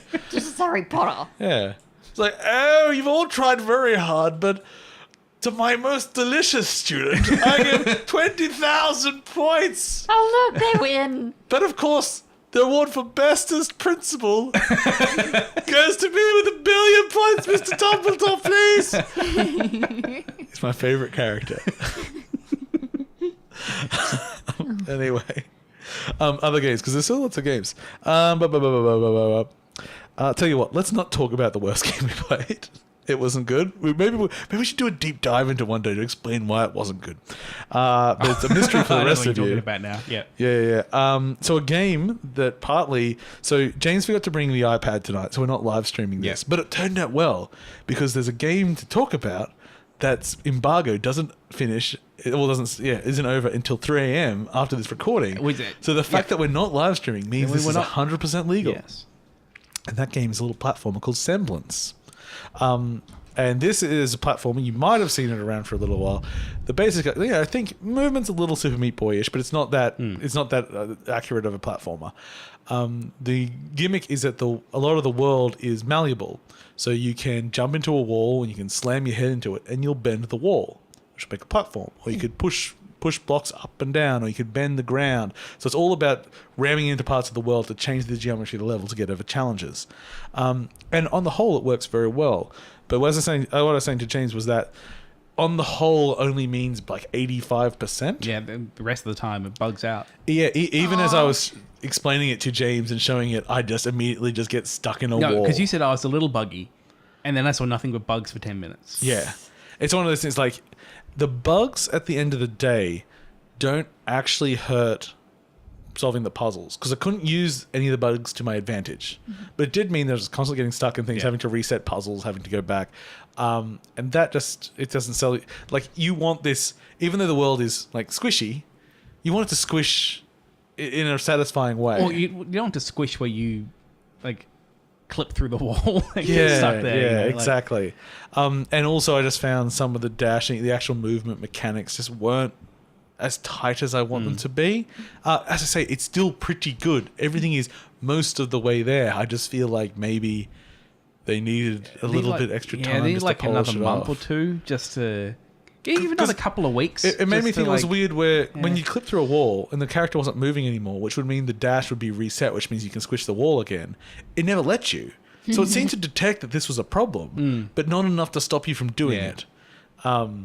It's sort of a silhouette-y game, but it still has its own style to it. It's not like Limbo or anything like that. A little bit of in-world storytelling.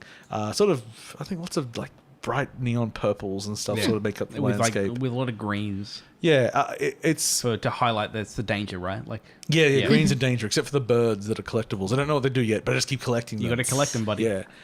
It feels like it sort of gets a bit of like I'd love a puzzle platformer, but I also like a reason to continue. And at the moment, it just feels like a bunch of levels, which isn't bad. I say it feels okay. The technology works well, but none of these are standout. Everything's just really good. That's when like it's 85% of the way to like a pretty good game that I would recommend. But at the moment, it's just like, if you think that gimmick is cool, and it is cool. I mean, look up the trailer, Semblance. It's an interesting design. I found some cool solutions to things in like, because it's still physics driven. So often objects that are mounted on the in the world, you can bend them so they interact differently with things, and that's when it starts getting really interesting. It's like being able to re-aim where like dangerous lasers are and stuff like that. I wish it was a bit more popular to get like some crazy speedruns. Where they could use the brokenness to actually try and find some crazy ways to just run through it. It'll be well. I mean, at the moment, as I say, the embargo isn't even up for a few hours, so maybe we'll see some crazy stuff come from it, because it's not out. It's as I say, it's coming out. Well, it should be out by the time I this haven't seen episode's that out. kind of soft body like mechanic before. It reminds me of, like Jellycar had a little bit of stuff like that, but not the same sort of thing at all. Because I liked there was one that you were stuck on for a while. Yeah. And you're like, you remember, you're just trying to push these things back and forth and you couldn't figure it out. but you'd forgotten that the ground was soft. Yeah. I'm like, oh, I can go down. And I made a big hole. And that's actually one of the things I really like. So just basic as if this was just a normal, like a story-based platform. An enemy is coming towards me. I'm in a tight corridor. I go, oh, shit, what? Oh, wait. I just slam the ground. I made myself a little hole to hide in. And then they go past and I jump back out. Like, that's the stuff that I want a bit more of. It is very promising. It looks good, but I just don't think it's quite there. I mean, it might actually just be a patch or two to make it polish up. Well, it is actually not out. There might be a day one patch that fixes a lot of these things. Yeah. But cool. Anyway, so to do. James, what are your thoughts? Oh, wait, let's check if that story's over. If we've done all the shit we played that night, kinda everything that matters. Look, I've been playing Bomb Chicken. Yeah. It's pretty solid. I feel like I need to play more of it to get an overall feel. I don't know. I don't know how far through the game I am. It's just like... I know nothing about it. Well, Bomb Chicken is... so 2D platform where you're a chicken and you lay bombs. Okay, I get you it. can lay them on top of each other vertically. So there's no jump. If you need to get up high, you just lay bombs and then get off them before they explode because you will be killed by your own bombs. It's sort of the thing that I imagine would be like a great 3DS like hit back in the day. It's still like it looks really good here. Just that's sort of the generation I'm sort of feeling of it as a puzzle platformer. It's just got a couple of mechanical issues at the moment that I'm like. I don't know if I'm misunderstanding them or I just suck at them. Or well, basically, so you lay eggs to go up. Yes. If you're on a moving platform though, and you lay an egg, you don't stand on it. It moves at a slightly faster rate than you move. Oh. So it's so if you lay a bunch of eggs, they go skewy, and if you don't do it fast enough, or readjust yourself delicately enough, you won't go up. And I don't understand why that's a design. At the moment, it's a weird design issue. That it sounds like it might be a bug. Well, but it's out. It's not like this isn't pre-release. This is out. Like it seems like something. It feels like it could be a bug, but I don't think it is. So I'm like, am I misunderstanding it? Is this supposed to be a challenge that I'm supposed to get better at? I'm wondering if it's a bug, but it just kind of got left in because you can get around it. Maybe. I mean, that's the thing. It's like, if you could just like hold a direction and lay against it, like that would be fine. But you've just sort of got to really fast tap and it's finagly. That one thing doesn't feel solid. Everything else feels solid as hell in that game. And that's what makes me think that there's something that I don't understand about it and I want to play more.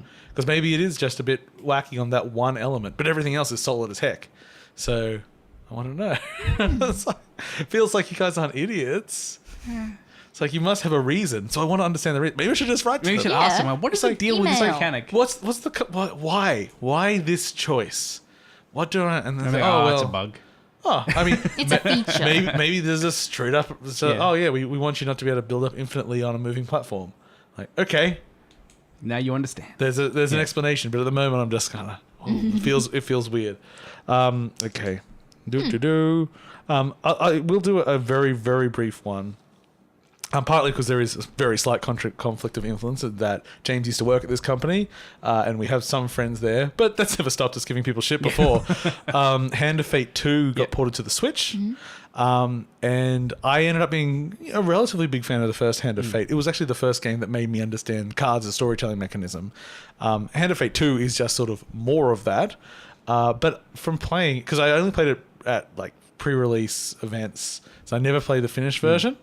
Now that I spent a bit of time with it on the Switch, I think they really improved the combat by sucking a bit of the Arkham of Batman out of it. Yeah, well, that was always with the problem I had with the first one was that I just don't like Batman combat. Yeah, and it was very inspired by that. Yeah, and whilst this is still sort of the same as if you're facing off someone and you hit attack, your character will move towards them in that attack. It's not watch the icons and hit the appropriate icon at the right time. Like they will just come up and stab you in the back. There are still tells, but it's not this automatic. It's not hit the wire. Yeah, it's not basically like I always thought of those games basically as beat games to a degree. It's like if there's blue, hit B, and you're not really in danger. I found myself actually having to watch my positioning and everything in this game, which is good. How did the session length work for Switch? I mean, pretty solid. That's what interested me about playing it on Switch. It seems like the kind of thing that if I could just do a couple of rounds, I'm like, okay, cool, I'm done. Yeah, I mean that's kind of how I play everything on the Switch. I hit that power button. Sometimes I just hit it automatically, even when I'm not doing. Like, I look up to see something and I've turned it off again. And they're like, oh well, I'll look back down now and switch it back on because that's how short my Switch sessions can be. It works. It just works very well. I think.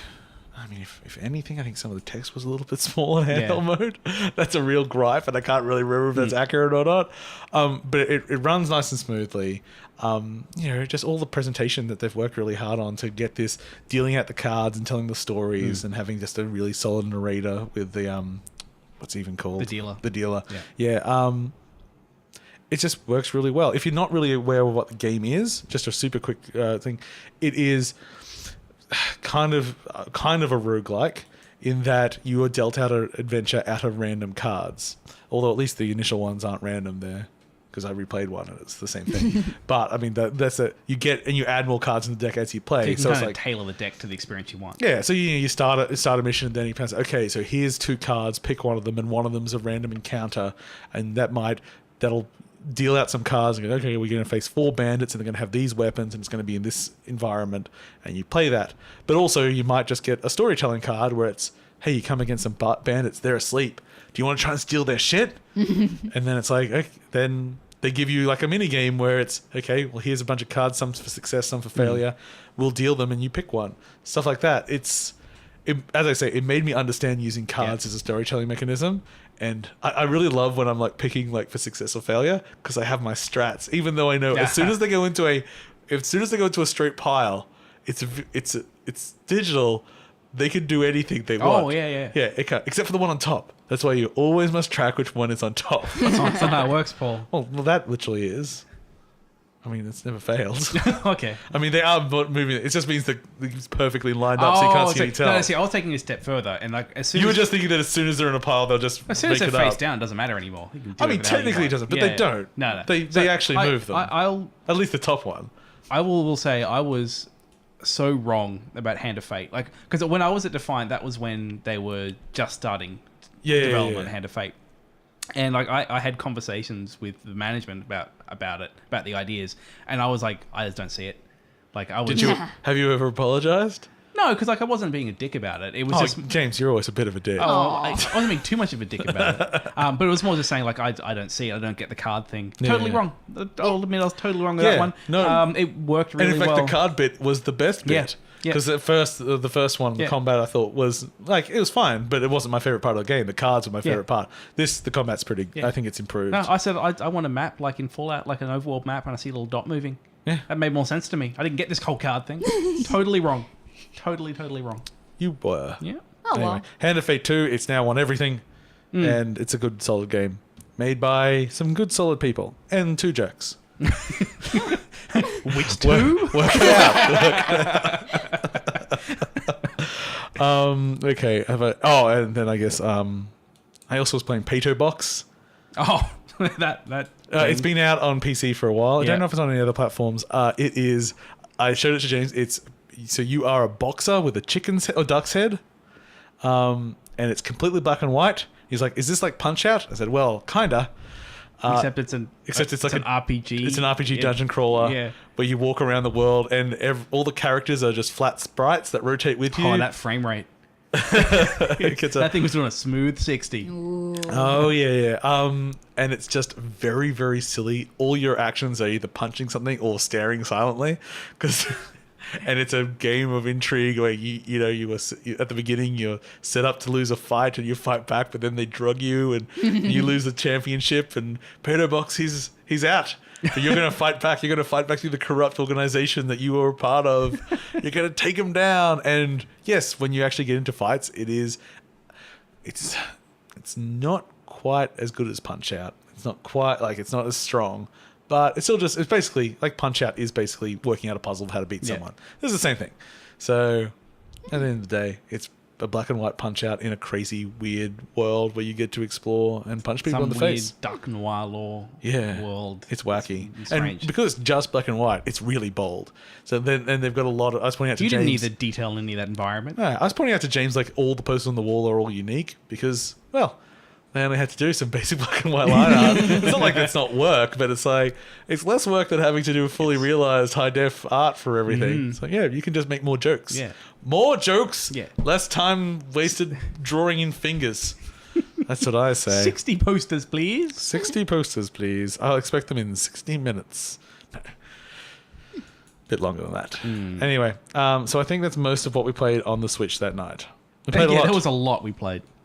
So James, you and also I, but I think you might have played more of it than me, have played the Don't Nod prequel to the Life is Strange 2 entitled The Awesome Adventures of Captain Spirit. Yes, I did. I played through it, finished it, 100% of it. I have not finished it. Got through it. Because I've been playing a fuckload of things on the Switch. Yeah, well, because it's not particularly long, so I kind of just made a day of it. Yeah. It's also completely free. Yeah. So give it a go. And I did very much enjoy Life is Strange. We both enjoyed it a lot. It is very much more of what Life is Strange is, except now like the difference is the mechanic is kind of your imagination, which may or may not be actually doing anything. So it's like, the kid just puts something in the microwave and like hits a button, but you have like you can hit a thing to like power it up, and the kid will go like wow wow wow, and nothing will happen, but then it'll ding. It's like done. Like that sort of the power is him looking like he's doing things, but then it's sort of like maybe something a little thing will happen, and you're like, is that is that what was that? Was it random? Or something like that? So just base tax at the saying you're a young boy in a family with a mother who's recently passed on, and it's you and your dad. Yes, so mechanic wise, that's where they're different. Apart from that, I think the tone and the way the story is told is quite similar. A little bit of just listening to music sometimes. There is a section where you can just listen to music. You just go lie in your mum's bed and listen to it. I don't want to just like tell the story. No, don't tell the story. Because it is worth playing. But what didn't you like about it? You didn't like it, you told me. No, I think because I was hoping it would be more of like its own little standalone story that kind of like you play it and then it kind of lead up to it. But the way it kind of wraps up, it does feel more like this is the epilogue. Okay. Sorry, the prologue. So do you feel you know what Life is Strange 2 is going to be after playing it? Not really. But I'd say like I think I know what the ability is going to be. Like I think I know like what. But do you think you know like the characters involved? No, I don't think I know that. I think one of the reasons I was turned off by it was because it's not set up very well for playing as a self-contained story. So without spoiling anything, there is so it gives you say here's 6 things to do. Yeah. And it'll give you like your quest and say go do these 6 things, and if you do all these things, you can unlock it and whatever. You can just finish the game. There is a point in that game where simply through starting a conversation, it will end. Oh yeah. And there's no warning for it. It's just like, I'm playing. It's like, and so you're starting to get into it. The area, it's not that big, but it's opened up a bit, and you're like, okay, cool. I've got these things that I'm doing, and then you go talk to someone, and then it's the end. And it's just very abrupt. Now it does give you a save just before it. But I feel like if it was for it to feel like a cohesive product to me, I would have liked it to be, here is your things you need to do. Go do these things. Before and when these things are done, then you're kind of at the end of the game. Or this is where it didn't feel complete because it felt like I just triggered the thing to take me to the next chapter, not I've gone and played through this little standalone experience. That's sort of what I mean. I can see what you mean by that, yeah. So I didn't mind it, but it just left me a bit... Because like the way they were kind of pitching it were like, it's like the adventures of this kid, and like the only way to really figure out what happened and learn more about his particular situation is to play through those other little things, and it will just finish, So see, it's sort of like I haven't done that. Yeah. I'm only halfway through these tasks you're talking about. So what I really enjoy is I love just so many of the things are him playing with something. Yeah, and then you're making a choice about what the characters that you've invented are doing and all that sort of stuff. Because you can be pretty dark for a kid, but like I ended up being like, you know what? I'm going to be ruthless as this motherfucker. Yeah. Oh, it was great fun. Okay, so here's now you've reminded me the bit that was missing. So there's all this stuff through it where it's like, yeah, you're making these characters fight, and yeah, you can be ruthless. Like you can choose like, oh, such and such, oh, cat person, I'm gonna get you. You like, won't stop me. I'm Duck Boy. If you're not watching the video, you're missing out on nothing. Oh no, faces come along. I'm gonna give my bzzz power, and no, my bzzz power got My me. shit will I'm save gonna you. shit on your head. And then Captain Spirit comes in and says, I'm gonna get you for good. And then, no, don't kill him. Like, oh, but I will because he'll be dead forever. And then you can choose. Not Does forever, ever. Captain Spirit kill Duckman? Or does he let him go?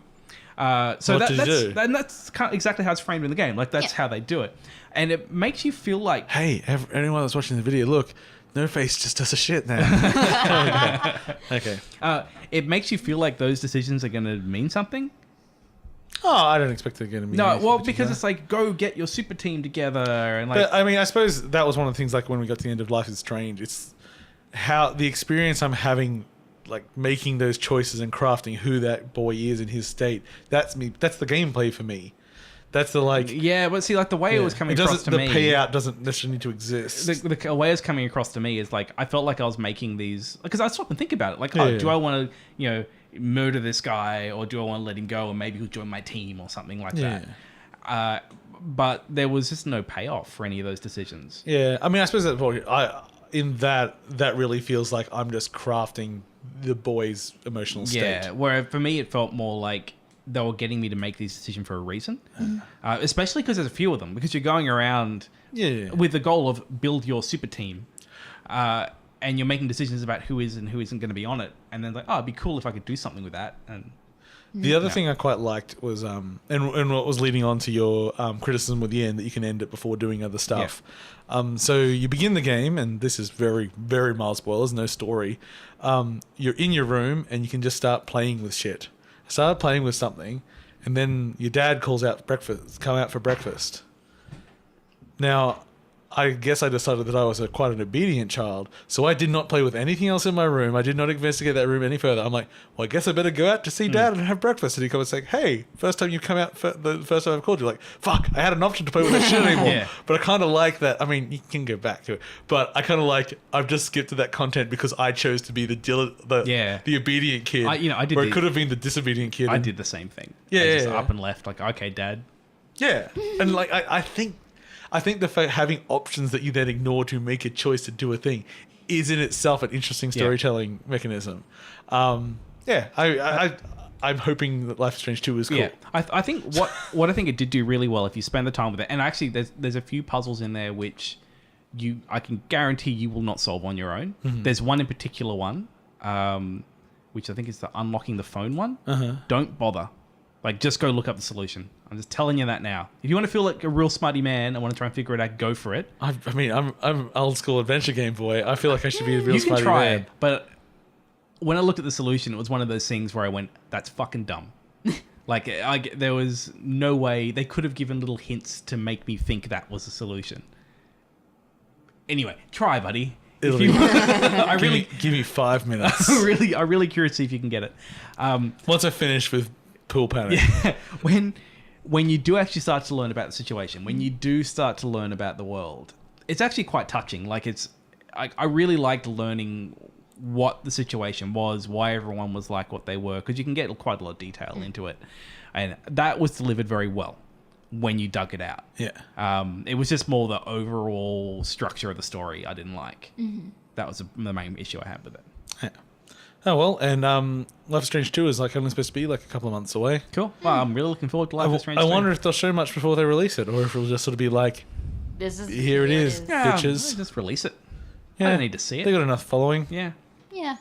Chloe's back and she's mad as heck. No. I like Chloe. I don't. Didn't like her that much. Oh.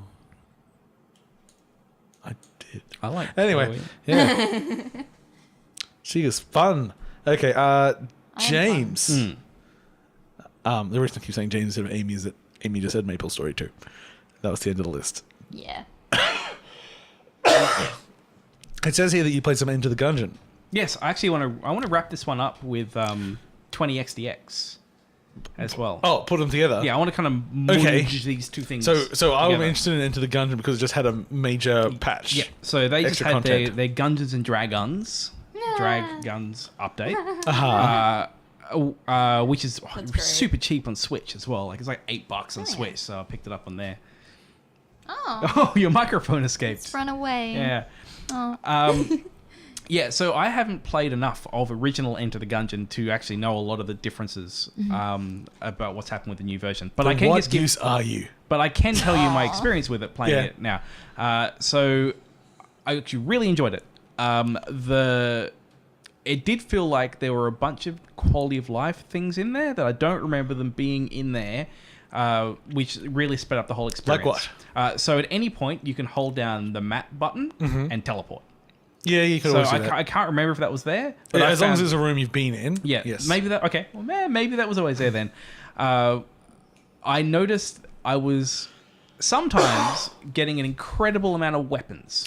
That is what I Yeah. hear. They changed the drop rates a Yeah. lot for this. Now, I also think this was the bit that was still a bit broken. Uh-huh. So I played it for maybe about 7-8 runs or so. I did a few, enough to get a bit of a sample of what was going on. The furthest I got was like the 3rd level. Got down, so That's I pretty good. got through a few things. Now, the probably 75% of the time I played that game, the runs was shit. So they say that yes, they'd increased the number of the generosity of the guns. So I got very few guns. The vast majority of opportunities to get guns came from chests.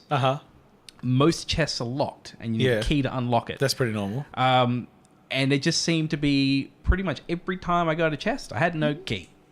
And it would give me a lot of goddamn chests. So there was probably like about a 4-to-1 ratio of chest to keys. It's always been kind of a game that likes to dangle things in front of you and say like, "Oh, you've got 2 chests but 1 key. What shall you open?"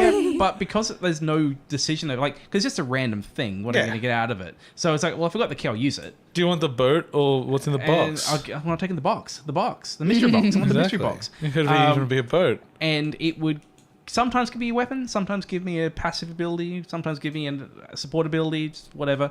But majority of the time, I did not feel like it was giving me lots of missed opportunities for guns. And I did not find it, when this happened, most of the time, particularly compelling.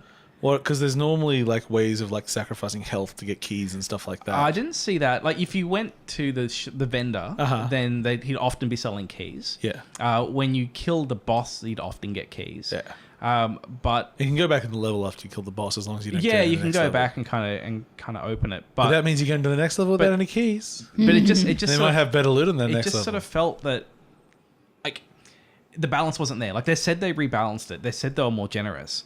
But I constantly felt like it was cock teasing me with his boxes. I feel like the cock tease is part of that game's design. Yeah, but I don't think it was a good decision. Like, it's not something. I mean, that's kind of a very roguelike. It's like Binding of Isaac always cock teases you. It's like, you never have enough to get everything. You But gotta it's not okay. choose. It's okay to not give everything. And I think if the choice to whether open it or not was in some way meaningful to me, but all the boxes are the same. Yeah. So it's like, well, I've got a key. I'm going to use it. Because the vast majority of these things are the same. There might be a different one later on, but the majority of them are the same. What about using it to open up jail cells? Well, that's a different key. Oh, So yeah, it's been a now while. there's the other run I did. And Yeah. so the run where I got to the 3rd level. Now, this is where I think they changed things. Because I went from this cock-tease shitty run thing, which happened to me majority of the time, Yeah. to have all the keys and have all the guns. And in this... This is just called a roguelike, James. No, Lucky it run. really felt to me this was a case of at some point they want to give you the run to unlock the things. I think... Because with any kind of random generation, you have the concept of streak breakers. Yeah. Where you can detect if someone's had enough losses in your random system to go, here you go. Like, have a thing. I did love one Binding of Isaac wrong where I had... Basically, I just fired once, and then I had a giant ball of lasers I can control independently, not near my character. So I could just hide them in the corner and just murder everything on the screen in about 3 seconds. That was a good run. Yeah. Well, I murdered everything in that It game. was so good. So, I mean, it could just be this is just me guessing. It could just be the fact I had the good run. Or maybe you just became an incredible player. No, that's not what happened. But to me, it felt Come on, like they player. were throwing me a bone. But that aside, I understand that there are good runs and bad runs, but I felt it was either fantastic run, one of them, or real shitty run. And I felt like I played it enough that there should have been more in the middle of that. What if the patch was still applying and only hit when you Because once I had that run where I think I had about 8 guns, one of them was a crown of guns that fired bullets in all directions. Something That sounds great. I didn't quite understand was there seemed to be these synergies between weapons where if you're looking in your inventory, I'd like hover over a weapon, but then another weapon would light up. And I think that meant that, and it was very, very arbitrary what other weapon would. But then when I started firing one, I think the other one would fire as well. It was like this weird. Okay. Some weapons single-handed and No, dual it wields? wasn't dual wielding, nothing like that. It just seems to be there's some connections between some weapons to make them fire together. I don't recall. Yeah, So, but I should play the patch and see if you I feel should. there's any different. I kept playing it for a while. Now the reason I want to bring this up with 20xdx is because also Cheryl and I played it co-op. Yeah. Because Have they changed the co-op at all, or is it still just that one person has to play the gimp? one person has to play the gimp. Fuck. and Why the don't game, they just let one person both be a character? and the game is worse for it. Yeah. Because Cheryl saw me playing it, and at the same time, she was playing this mobile, very similar game called, I think, something Souls, Night Souls, something like that. But she played for like 8 hours yesterday. Yeah. This game, but she was watching me play Into the Gungeon, and she's like, "Oh, that's really pretty. It looks like her kind of thing because it got co-op." I'm like, at first I thought it was online only co-op, but then it's actually just couch play. It's like, oh, cool. Yeah. Well, you go have some controllers. And the moment she started playing, we did so much worse. It does not About play the better. only benefit is the revivability. Yeah. Unfortunately, you are now locked to the camera. Like, we're fighting a boss, and we were constantly battling against the screen edges because it wouldn't pull back far enough. I know it's not nothing to add a second player there, but this game's been out for a while, and like the immediate criticism of it when it first came out was like, this is a really solid game. The co-op really sucks. Yep. And why, like, people want to do that. There's not too many games like this that have good co-op. Yeah. They either don't have anything, but this has half-ass co-op. Yeah. Which, as you say, makes the game worse. Which really surprised me. Like, Yeah. I thought that this would be like, this would be fun to play co-op. I remember we bought this before a game night because we were like, this will be a great multiplayer game, and we just assumed. We should not have assumed. We should have looked into it. We gave it a go, yeah. and No. Anyway, so you're comparing it to 20X. Yes. So 20xdx, which is a roguelike platformer, which normally I don't like, but this one I gave a go. But except this one is based off Mega Man. So you're playing through Mega Man bosses, Mega Man stages, like heavily Mega Man influence. Yeah. Played it for a bit. Pew Hard. pew. Not doing so well, but didn't Yeah. mind it so much. Cheryl says, "Oh, that looks like fun. You want to play?" This game is so much better co-op. It's so much better. So unlike Enter the Gungeon, having another person makes it easier. Yay! So- I find it weird when things like they see that as a problem. Like, no. No, okay. I like easy. And so I like to have fun without being frustrated with a friend. Now, we all know that when it comes to video games, Cheryl is a lot better than James. I can attest to this. It's Yes. true. She is better at video games than James me. is the blessed. Especially when it comes to platformers, not my stronghold. Give me a shooter, first-person shooter. I'm not so bad. Not so good with platformers. Cheryl very good at platformers. So the idea of playing It's one of her best qualities. the idea of playing a hardcore roguelike platformer, I just feel like I'll be holding her back. But this game actually has this very clever thing where you can just teleport to the other person. Yeah. So what that means is if it gets to the hard part, I go, sweetie, I'm just going to wait here. You just want to like jump through and then do the hard bit and then I'll teleport. Or say there's a particular hard part, I'm basically a floating spawn point. Nice. So if she gets somewhere where she's a bit stuck or a bit tough, we're like... She can escape. Yeah, so if I get halfway up with the complicated jump and then she does the next bit and falls off and lands somewhere, she just teleports back up and does it again. That's great. So Even better, if she goes halfway up the difficult jump, then you teleport there then she tries again. Like if you just literally do nothing. Yeah, no, and I'm totally okay with that because I'm helping in some way. I'm helping. Yeah, I'm useful. I'm The opposite of Ben.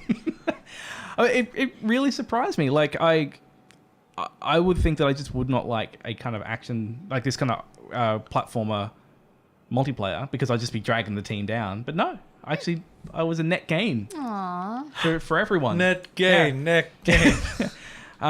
We played a lot of it. I think we played and beat pretty much all the bosses.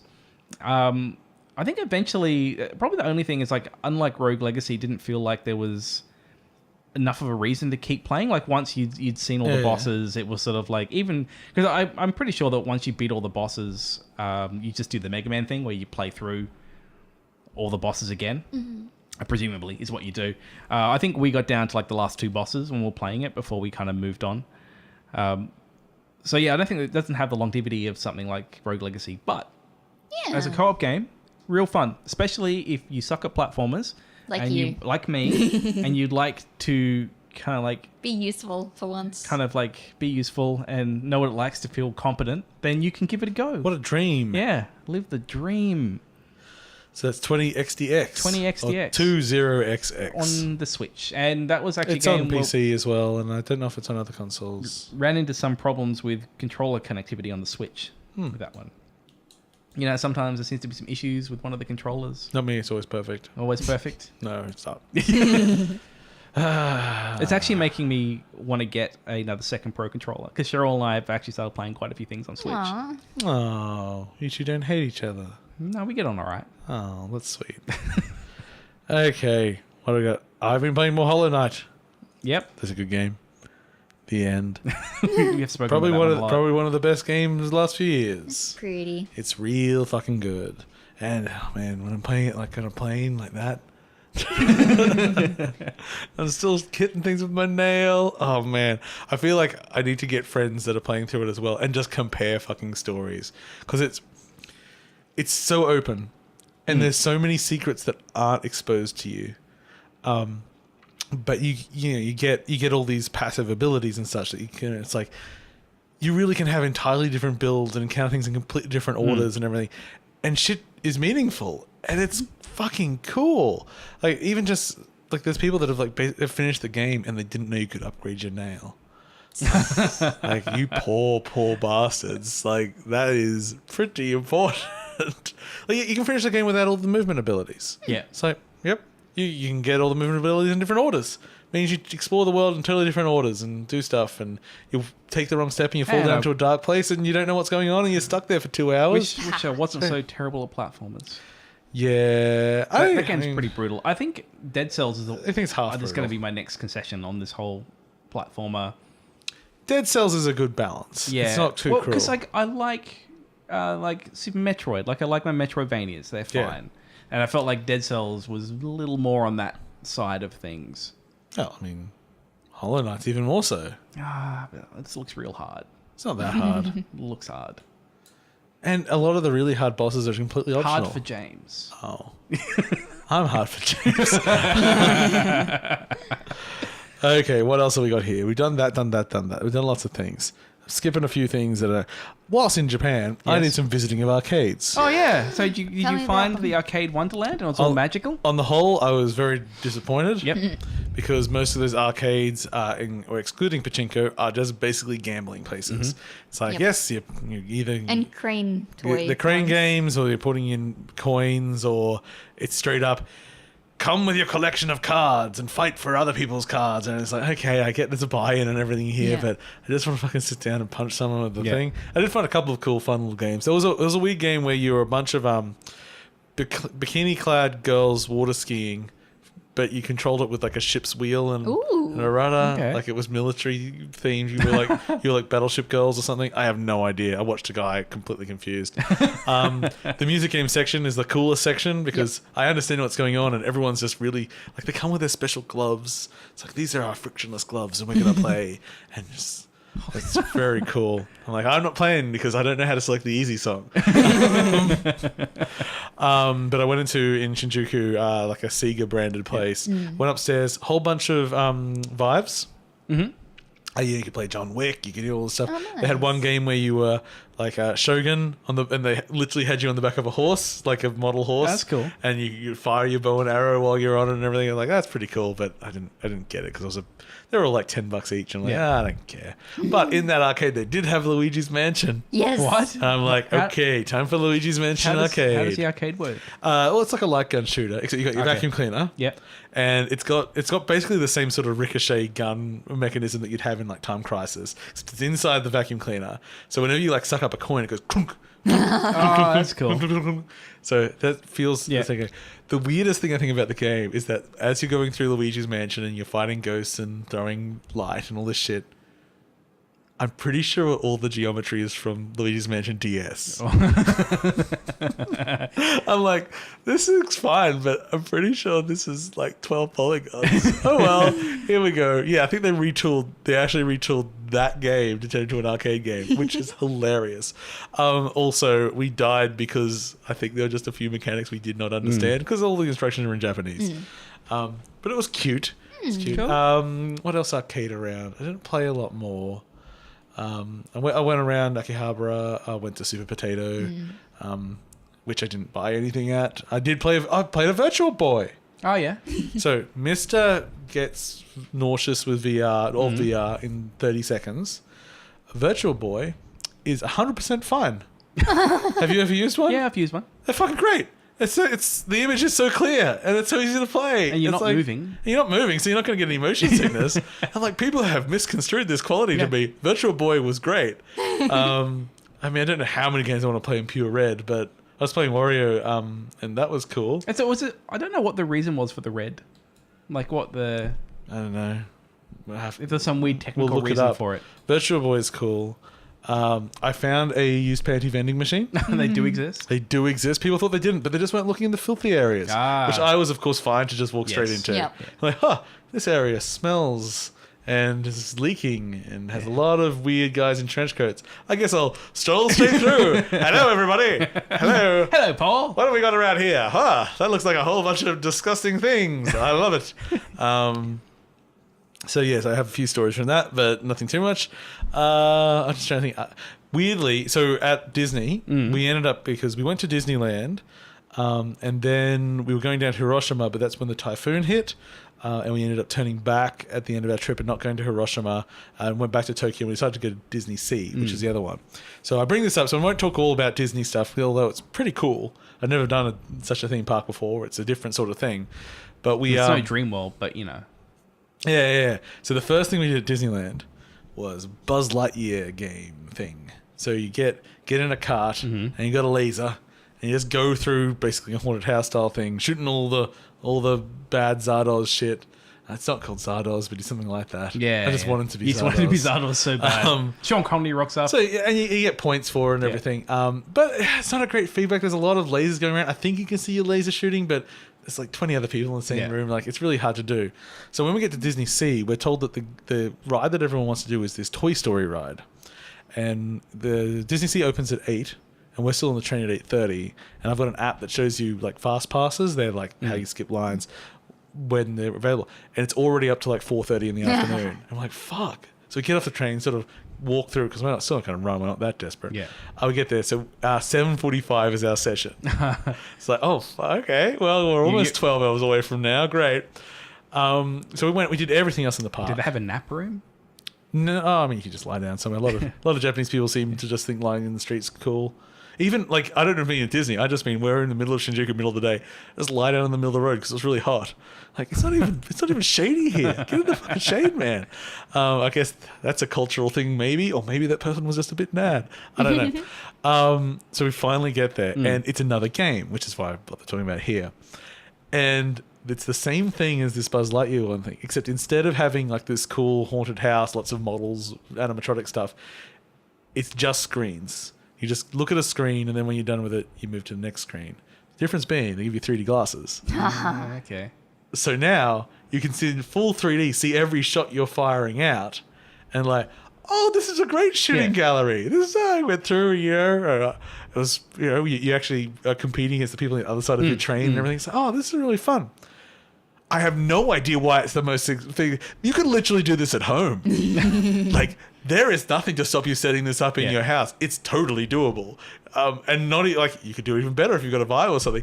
This was the number one thing at Disney. I do not understand. It's all hype, buddy. We had to wait for, not a long time, but fast passes, you normally just walk up, grab one, and walk away. Yeah. We had to wait 20 minutes to get a fast pass.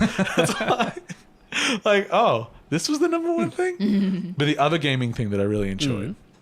So at Disney Sea, we were investigating this area they call the Pirates Fortress. Yes. Or Fort, I can't remember which one.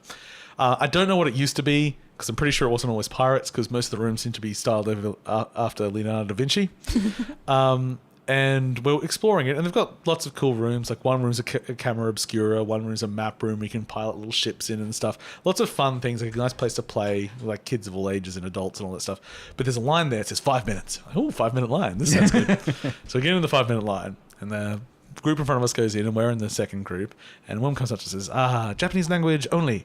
I'm like, she goes, speak Japanese? I'm like, no. Not at all. And Lisa's like, can maybe guess? It's like, no. Like, she obviously wants us to get out of the line, but Japanese people don't say things like that. No. So they allow us to go into this room, and thankfully there's a Japanese man there that is either American or spent a lot of time in America, so he could speak a good amount of English to us. He's like, I think you're supposed to be doing this, but he didn't really know either. So they hand us then our Japanese puzzle sheets. Like, oh, fuck. All in Japanese. And Leonardo da Vinci turns up on the screen in front of us. Speaking Japanese. And tells us how we've got to solve his mystery in the fort. And then the door opens, and that's it. Because the actual game happens all over this little fort that they've got. And we had to work, eventually, because everyone's got a different sheet, so we can't just follow someone else. So we sort of work out the concept, which is, okay, this is our location. We've got to work out which of the answers this is, and then that leads us to the next location and so forth. But we just pulled out the phone Google Translate. And those Google Translate can take those clues, because they're only aimed at like older kids, so it's not like it's supposed to be super hard. And we went through and we did every one of these challenges. Isn't it sweet living in the future? I love it. Yeah. And the thing that I loved about this is I described this fortress as this place that everyone was playing around in. Every room had a secret. And it's only the people doing this treasure hunt that would find the secrets. That's cool. So like you kind of hidden in plain sight. You go and stuff that like people are turning all these cranks. And you go and you turn a crank, but when you look up at the roof, it makes a symbol appear on the roof. And you're you're on this. We're gonna go here next. It was great. It was, a little treasure hunt escape room style thing, all in a language I didn't understand. And it was good fun. So, I should still write them an email saying, look, we did this. We can't speak any Japanese. Google Translate works fine. Yeah. So you can tell your people, say like, Japanese language only, but Google Translate? I don't know why I need to do the bad accent, but anyway. Apparently when I speak Japanese, I put on a really bad accent and Lisa makes fun of me. So it's like when I speak Norwegian and I sound like I'm Russian. It's not on purpose. I'm just your brain does it. I'm just weird. I think that's most of the gaming stuff I did. I just played a lot of Switch. I was playing Danganronpa 2 on my Vita sometimes. I'll one day finish that game. Your Switch Zero. Yeah, the original Switch. The original Switch. Yeah, baby. I think that's pretty much everything on my list. I've been playing a mobile game. Yeah, which one? Fight List. Okay. It's just one of those pick a friend and play a game sort of things. It's like Family Feud. Okay. I've been playing a mobile game. Here's a subject. You got 20 seconds. List as many things that match the subject as possible. Okay, and then you do 5 rounds, and that's a game. It is okay. The worst thing is when they go like sad emojis. I'm like, what? And I actually have to open up the emoji keyboard, which I never do. I'm like, oh fuck, this doesn't work. But James is trying to show me something on his phone, which is... You like them mushrooms? Yeah, they're alright. This is how you play this game. I've been meaning I think to one of play those that. mushrooms... You've been meaning to. What is it? Watch. I'm trying to remember what it was called. That's the game. Yeah. Is it just an idle game that you just grow mushrooms and pull them out? Fightless is fine. Your game is fucking retarded. Aww. And I use that word knowing how offensive that word can be to people. Because that game's terrible. Whenever I open it looks cute. I think I probably should delete this. But want me to do it for you? But I only spend 15 seconds in it. And that's 15 seconds you could have been doing anything else in your life. You could have had an extra breath. And yeah, just take 2 breaths instead of 1. Why? But Oh no, I got to breathe out more. This is the worst. Why did you done- convince me to do this, James? they've done nothing to try and get money out of me.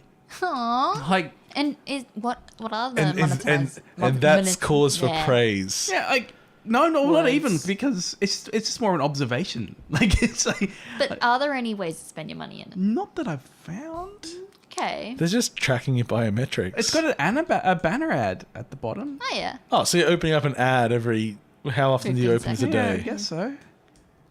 It's so low friction. There's just it's like it's more difficult to delete it than it is just keep playing it. So here's my new game. Here's this packet of green tea I got you. Yeah. Every half an hour, I look at it. Oh man, this is gonna be great. No, don't touch it. Just look. God. I mean, There are some funny jokes. So, for the so for mushrooms. people listening or watching, because none of you understand with that, it was a game where there are literally mushrooms growing on the screen, and he just drags his finger across them and he picks them. yeah, That's it. And I assume they grow back. then I can upgrade my box for different mushrooms. Okay. I mean, I'd liken it to Neko Etsume for that reason of just check it. Oh, that happened. Like put it down. It also makes me hungry. I think that's one of the reasons I stick there, because I look at it and go, Is this your man who sued God the game? I like the mushrooms. Yes. And I'm also kind of hungry now. This is the death of 8.5-bit. This is the last episode ever. We're going out of this mushroom game. What's the mushroom game called? Neo Mushroom. Neo Mushroom, yeah. Wow. What an amazing game. Is it on Android? Yes. I downloaded it. I just haven't played it yet. Haha, that was a trick question. I don't care. I don't care about you not caring because I'm just gonna keep. Yeah. Okay, so does anyone have any unfinished business? Nah. Fight list is fun, by the way. But dumb. I like it when it's a really, really But does bad it have thing. Does it have mushrooms? Oh, it would have questions about mushrooms. It was probably one like types of mushrooms. Every once in a while I get angry. Like it had famous Michaels and Mikes. So I had Michael Myers. Yeah. And then I wrote Mike Patton. And it didn't take, I said Patton. Michael Patton. And then I just wrote, fuck you, this game's rigged. Fuck this game. Fuck you. One This star. sucks. Fuck this. And then at the end I suggested I should add Mike Patton too. Some famous Michaels. I like it when I get So angry you can at the make game. suggestions at the end of what should be there? Yes, That's yes, the yes. genius of it. They had things that light up, and I wrote the boys, and that wasn't accepted. So I was like, look, you have to add the boys because they do light up. Anyway, it's a good game. Yeah. Yeah. Yep. I only skipped 3 games. Whoa. Good times. I played a lot of fucking games. Yeah. More. Did you see the Shazam trailer? I did see the Shazam trailer. I'm going to call it Big 2. Super big. Super big. Yeah. Looks fun. It might be fun. Yeah. Did you But see you the know- you- Aquaman trailer? I did. That looks like potentially fun, stupid. Yeah. Like maybe these DC movies are going to. Well, James Wan's making Aquaman, Oh, okay. so he has could a be fun. he has a history of not being Yeah. unwatchable. Who's making Shazam? I don't know. I don't know. But Shazam looked good. Kazoo. 'Cause Did you see the trailer for How to Train Your Dragon 3? I have not seen How No. to Train Your Dragon 2. I'm trying to just I think sort I of, might have seen it. First one's good. Yeah, I have Yeah. seen the first one. I might have seen the second one. I'm just trying to join in with conversation. But was that a Comic-Con thing, or is that just generally? It's a trailer. Yeah, but was it released at Comic-Con, or has it just been around Have for you a while? seen the trailer for Invader Zim, the new movie of Invader Zim? There's an Invader Zim movie? Yeah. Yeah, cool. They got some footage out for Matt Groening's new show. Something. Disenchanted? Yeah, that sounds alright. Something like that. Yeah, it looks like There Futurama was in a the past. new cartoon that opened up on hit Netflix called. This is just the listing things part of the show. No. This Did one you actually- list a thing? No, it's Final Space. It's called on Netflix. Which I was going to liken it to anything. Is that the space that you do after a period? Yes. You shouldn't. Apparently, double space is always wrong. Oh, you never double space. So, sometimes I No, double I space. don't double space. They announced the name of the new Archer season. But Archer I thought 1999. we were in the last Archer season at the moment. What? They just finished Danger Island. Oh, I hate Current Archer. I haven't watched it in a Yeah. while. I didn't finish my final space story. We'll get back to it. See, you know what they I mean, did to I'm having Archer? fun with What, it. what do they do to Archer? Well, see, because they unfortunately had half the show named after a terrorist organization that didn't really exist when they started. Yeah. They said, "Oh, we would better let's just stop it." So each season's just going to be a fantasy where we just transpose all those characters into a different scenario. Because I think I stopped watching Yeah. about Archer Vice. I haven't watched Yeah. any of those. I did like Archer Vice, but it just sort of went down from there, I feel. It's like it just feels like half the series is spent explaining everyone's new position to relate to each Yeah. other instead of like, nah, I'm a sort bit of sad done. about that. Just go make it. Who cares? ISIS was a band Just too. just rename ISIS it. was a god. Yeah. Yeah. ISIS was lots of things. Yeah. Just rename it. Yeah. Done. And just Yeah. say Like, like, you think that's less effort? yeah, just They lost their office, just I make some thought, jokes as about well. it. Yeah. Yeah. I can't call it that anymore. Done. yeah. When someone tries to say it, it's like shh. Make a joke out of Yeah. it. Don't just ignore it exists. Anyway, so your final space. Yeah, well, it's somewhere I'd say between Futurama and Red Dwarf. Mm-hmm. That's It's called Orwell. it's called No, Orville. Orville. That's right, not Orwell. Orwell's a different thing. It's a Netflix original, I'm pretty sure. Yeah, I was like, whenever I watch one of these Netflix originals, a lot of the time I don't get through the first episode. This one's pretty good. They got about a 20% chance of being good. Yeah, this one was my 20%. Aw. Lovely. Yeah, But like are we all world's most dangerous prisons. are we all excited for Oh. Glass? I actually know Glass does look really cool. Yeah. I'm so glad I watched Split before with the trailer. I watched both Unbreakable and Split yesterday. Oh yeah, Both those movies are pretty okay. yeah. Both of them maybe not brilliant, but I'm excited Yeah. about what they mean. Yeah. Cool. Anyway, so this is enough of the listing things bullshit. The part of listing the show. thing, just it's people playing Fight List. It's just an extension of that. Today's episode included. I'm going to do it. Yeah, do it. No, list you're it. not. List all the things. The Awesome Adventures of Captain Spirit, Mario Genesis, Spiritsphere GX, Ultra Space Battle Brawl, Bomb Chicken, Hand of Fate 2, Luminous Remastered, Muddledash, Semblance, Pato Box, Hello Night. Oh, we skipped that. Dread, Grab the Bottle, Fight List, Danganronpa 2, Luigi's Mansion Arcade, Fortnite, Pool Panic, Assassin's Creed. Oh no, I didn't talk about that. Oh no, you said I it. did it twice. 20XDX, Octopath Traveler, Enter the Gungeon, Maple Story 2, and then some news. Yeah, a lot of things. It's almost like it's been 6 weeks since we've done a show. I got Assassin's Creed Origins and started playing it. Oh yeah. I didn't realize. I don't think I've actually seen Bayek properly in art before. He looks rad as shit. Oh yeah, yeah. He looks like the bad guy from Black Panther. Just Yeah. too cool.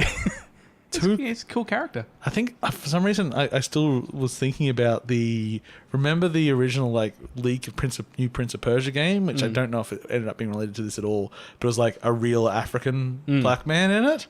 Like I just mean that as in really dark skinned. Yeah. For some reason I still had that model in my head as what Bayek looked like. I must have looked at nothing for this game. I must have Yeah, just it's a good ignored game. it. I reckon you'll like it.